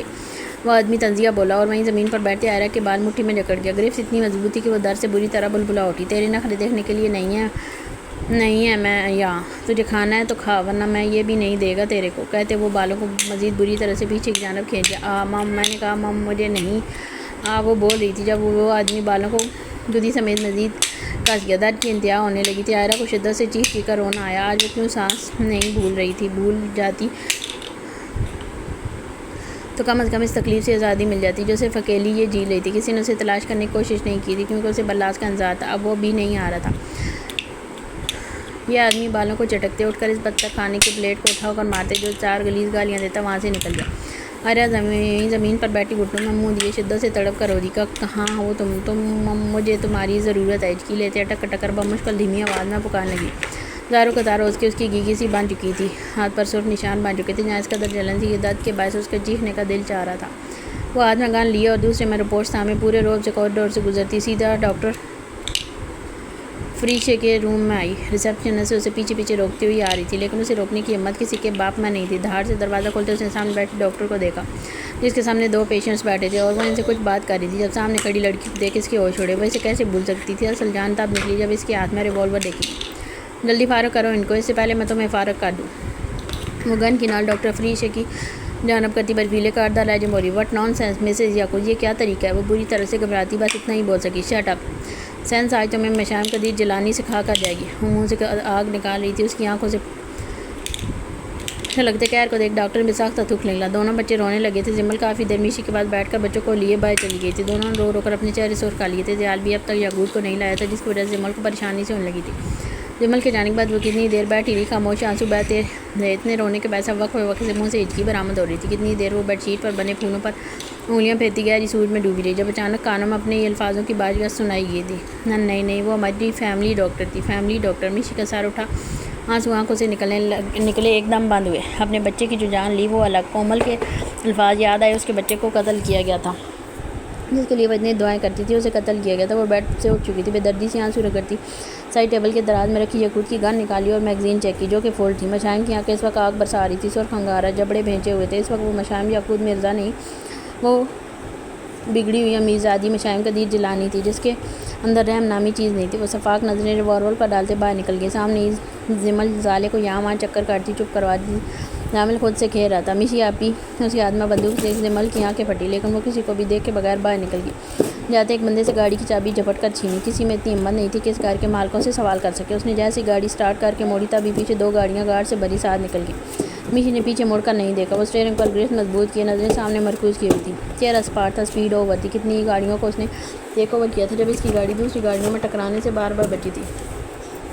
سپیڈ اور اوور ہونے کے باعث وہ گارڈز کی نظروں سے اوجھل ہو گئی تھی جو اب پریشان سے ہوتے اپنی مالکن کی گاڑی ڈھونڈ رہے تھے۔ اگر نہ ملتی تو بادشاہ ایک ایک کو گولی مار دیتا۔ سب کو اپنی جان پیاری تھی، تب بھی پاگلوں کی طرح اسے تلاش کرنے کے۔ اس نے سیدھا اسی ہاسپٹل کے باہر اپنی گاڑی جا روکی تھی جہاں اس نے چیک اپ کروایا تھا۔ گاڑی سے نیچے اترتے سیدھی اندر ریسیپشن پر گئی جہاں کمپیوٹر پر ایک سوٹڈ بوٹڈ لڑکی بیٹھی تھی۔ ڈاکٹر فریج سے کام ملے گی؟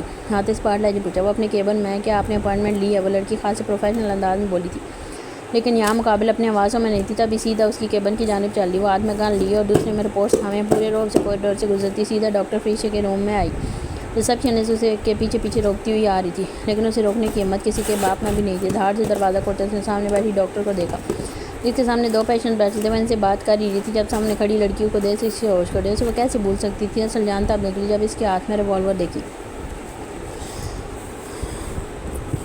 آگے چلتے ہیں۔ شٹ اپ سینس، آج تو مشائم قدیر جیلانی سے کھا کر جائے گی۔ وہ منہ سے آگ نکال رہی تھی، اس کی آنکھوں سے چھلکتے قہر کو دیکھ ڈاکٹر نے بساختہ تھوک نکلا۔ آپ سب باہر جائیں، میں بلاتی ہوں آپ کو۔ اس کے کہتے دونوں پیشنٹس باہر چلے گئے۔ اندر کی گمبھیر صورتحال سے ان کی اپنی حالت اور بگڑ رہی تھی، تبھی فوراً نکلی ہے۔ ڈاکٹر کے اشارے پر ریسیپشنسٹ بھی چلی گئی۔ اب وہ پوری طرح مشائم کی جانب متوجہ تھی۔ بتائیں یہ کیا اس سے پہلے وہ کچھ بولتی مشائم نے ہاتھ میں پکڑی رپورٹس اس کے سامنے ٹیبل پر دھڑلے سے پھینک گئی۔ پڑھو ان کو تاکہ بعد میں یہ کہنے کے قابل نہ رہو کہ تم نے کیا کیا۔ اس کے چہرے کے اٹھتے رنگ کو دیکھ کے درستگی سے بولی۔ ڈاکٹر کو ضرورت نہیں تھی وہ رپورٹس دیکھنے کی، لیکن وہ پھر بھی انجان بننے کا ناٹک کرتی انہیں الٹ پلٹ کرنے کی۔ جب اچانک مشائم نے وہ رپورٹس آتے اس کی کرسی سمیت اس کا رخ اپنی جانب موڑا۔ یاد آیا کچھ؟ مشائم یاقوت مرزا جو پریگننٹ تھی اور تم نے غلط دوا دے کر اس کا مس کیریج کروا دیا۔ یہ الفاظ بولتے اس کی روح ایک بار پھر چیخ مار مار کر روئی تھی۔ اپنے یہ الفاظ بچی کی طرح دل پر برسے تھے۔ اس نے وہ مشکل اپنی آنکھوں میں اترنے والی نمی کو واپس پیا تھا۔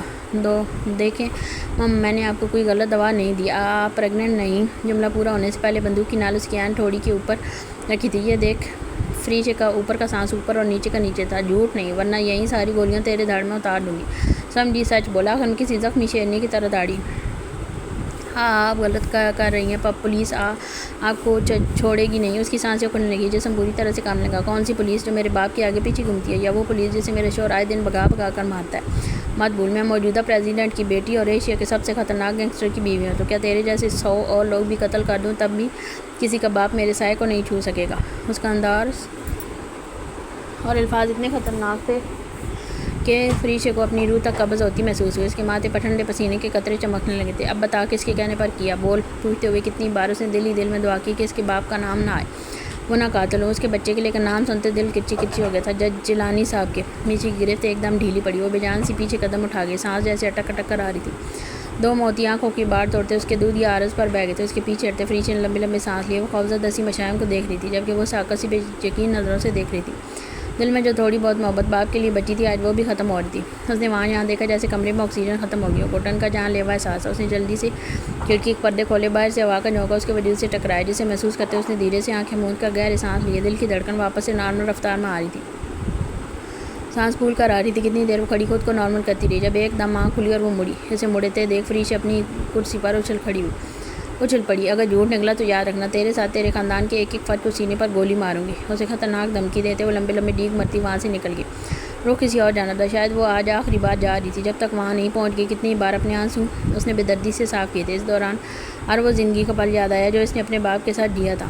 آج اگر اس نے انہی کے دشمن کو حوالے کیے جانے پر اگر اس سے محبت کر لی تو وہ اس قدر نفرت کرنے لگے کہ اس کے بچے کو ہی مار دی۔ آنکھوں کے ساتھ بہتی ناک ہاتھ کی پشت سے رگڑتی سپیڈ اوور کر گئی۔ اگلے کچھ گھنٹوں میں وہ جیلانی علاقے باہر تھی جہاں اسے دیکھتے گارڈ نے لمحے کے پہلے اس میں گیٹ کھول دیا۔ ایک طویل راہداری سے گزرتے اس کی گاڑی سیدھا فرنٹ ڈور کے آگے آ رکی تھی۔ وہ گاڑی سے اترتی رپورٹس اٹھائے اندر کی جانب گئی جہاں اس کے ماں اور باپ اور بھائی بیٹھے مزے سے ڈنر کر رہے تھے۔ وہ منظر دیکھ کے ایک پل کے لیے اس کا دل کسی نے مٹھی میں پکڑ کر زور سے بھینچا تھا۔ ایک وقت تھا نا یہیں سی ڈائننگ ٹیبل پر بیٹھی وہ ملازموں پر چیخ رہی ہوتی تھی، دن بھر بار کلب دوستوں کے ساتھ پارٹی، سڑکوں پر آوارہ گردی کرنے سے اسے فرصت نہیں ملتی تھی۔ آج زندگی اتنی بدل چکی تھی کہ ہاتھ میں پیپرز پکڑے وہ اپنے بچے کی موت کا حساب مانگنے آئی تھی۔ کیا یہ تکلیف کم تھی؟ آنسو ابل ابل کر آنکھوں سے بہنے لگے تھے۔ محبت کرنا آسان ہوتا ہے لیکن نبھانا مشکل ہوتا ہے، لیکن مشائم قدیر جیلانی کو کر دکھانے والوں میں سے تھی۔ اس نے بہتے آنسو ہاتھ کی پشت سے صاف کرتے قدم آگے بڑھائے۔ اسے دیکھ کر سب سے پہلے صبا بیگم اٹھی تھی۔ میشی میشی میری جان۔ ان کے منہ سے میشی کا نام سن کر جیلانی اور احمد نے مڑ کر اسے دیکھا اور دیکھتے بیاق وقت دونوں ایک ساتھ کھڑے ہو گئے۔ تم؟ احمد کے منہ سے حیرت کے مارے صرف یہی ایک لفظ نکلا، جبکہ صبا بیگم نے دوڑ کر اسے گلے سے لگایا تھا۔ میری جان، میری میشی کیسی ہو تم ٹھیک ہو؟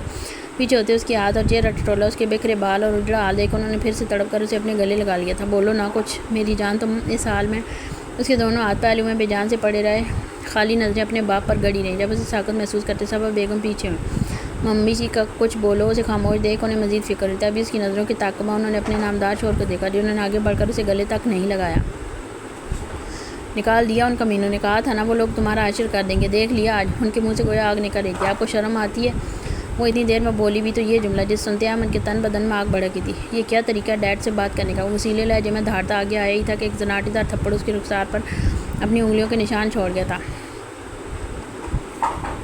اگلی بار بیچ میں بولنے کی غلطی کی تو یہی تھپڑ دوسرے کال کی زینت بنے گا۔ اس وقت وہ زخمی شیرنی تھی، سامنے آنے والے کو پھاڑ کھانے کو دوڑی تھی۔ احمد آنکھیں پھاڑے اپنے رخسار پر آ کر اسے دیکھے گئے۔ یہی حال صبا بیگم اور جیلانی کا بھی تھا۔ اب بتائیں، شرم آئی ہے آپ کو؟ پہلے اس نامرد کے بدلے میرا سودا اپنے دشمنوں سے کر دیا۔ اپنے لیے نامرد لفظ سنتے احمد کی آنکھیں مزید پھٹی، پورے بدن میں جیسے شعلے سے بھڑک اٹھے۔ پھر جب میں اس سے محبت کرنے لگی تو آپ کے اندر بیٹی کی محبت کا بھوک جا گیا۔ تب کہاں تھی یہ محبت؟ جب وہ مجھے اس کلب سے اٹھا کر لے گیا تھا تب کہاں تھی یہ محبت؟ جب ہفتہ میں گھر سے غائب رہی اور آپ نے کوشش تک نہیں کی مجھے ڈھونڈنے کی۔ ڈھونڈتے کیسے؟ سودا جو خود کیا تھا۔ اس کی باتیں سن صبا بیگم پر تو گویا حیرتوں کا پہاڑ ٹوٹ پڑتا۔ انہوں نے پھٹی پھٹی نظروں سے اپنے شوہر کی جانب دیکھا۔ اپنی نفرت میں آپ نے میرے شوہر کی جان لینے کی کوشش کی، جب وہ بھی نہیں ہوا تو آپ نے میرے بچے کی جان لے لی جو اس دنیا میں بھی نہیں آیا تھا۔ آخری بات پر اس کے رکے ہوئے آنسو پھر سے جاری ہونے لگے۔ اس کے اندر غصے کی آگ اس قدر بھڑک رہی تھی کہ سامنے اس کے باپ کی جگہ کوئی اور ہوتا تو سیدھا جہنم واصل کر دیتی۔ کیا بکواس کاری ہو؟ سیدھا حلق کے بل دھاڑے تھے۔ میں کیوں تمہارے بچے کو ماروں گا؟ مجھے اگر مارنا ہو تو سیدھا اس گھٹیا شخص کو ماروں گا جو خود پیچھے ہو کر عورت کو آگے کر رہا ہے۔ گھٹیا وہ نہیں بلکہ آپ کی حرکت ہے۔ اپنے باپ سے تیز آواز میں وہ دھاڑی تھی۔ باپ بیٹی کو آمنے سامنے دیکھ صبا بیگم کے دل کے مقام پر درد کی ٹیسیں اٹھنا شروع ہو چکی تھی۔ تمہاری اتنی ہمت؟ اس کے دھاڑنے پر جیلانی کا ہاتھ اٹھا تھا۔ وہ یہ ہاتھ نہیں روک سکتی تھی، سامنے اس کا باپ تھا۔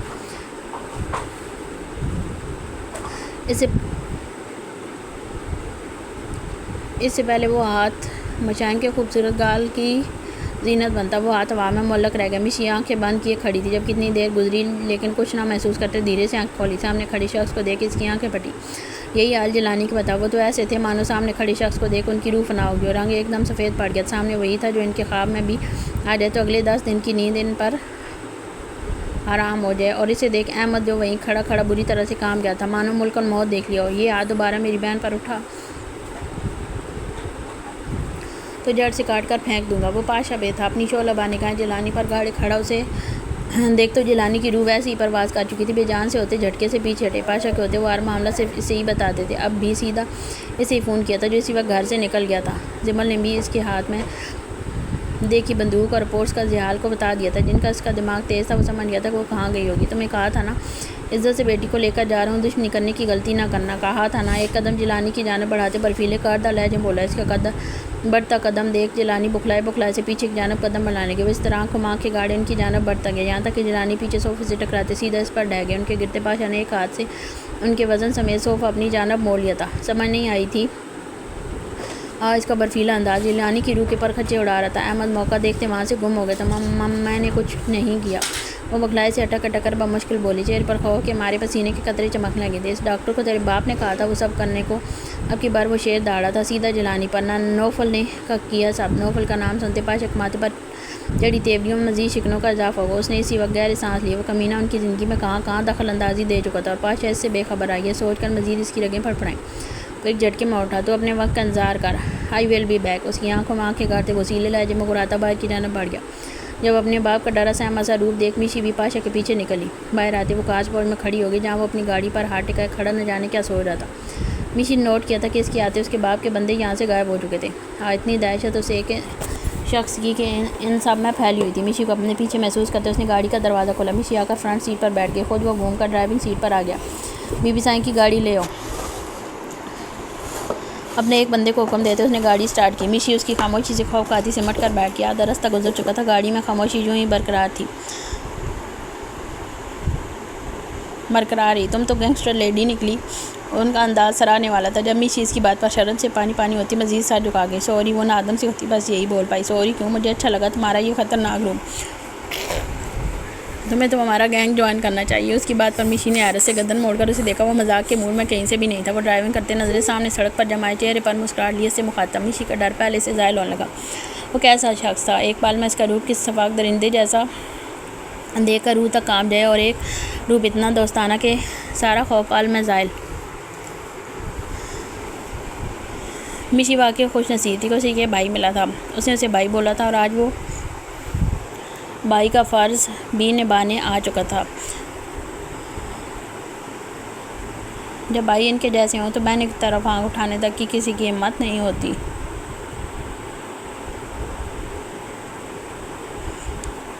اس روپ کو کل تک یاقوت پر بھی برقرار رکھنا، سر پھوڑ دینا، پٹی میں کروا دوں گا۔ اس کی اس بات پر مشی کو اور بھی حیرت ہوئی۔ معاف نہیں کرنا، جب تک وہ اپنی غلطی کی معافی اچھے سے نہ مانگ لے، اور نہ مانگی تو کل مل کر اس کو پورے کشمیر میں دوڑ لگوائیں گے۔ اب کی بار مشی کی ہنسی چھوٹی تھی۔ اسے ہنستے دیکھ زیال بھی مسکرا دیا۔ جمل بھی آپ کو ڈانٹتی ہے نا؟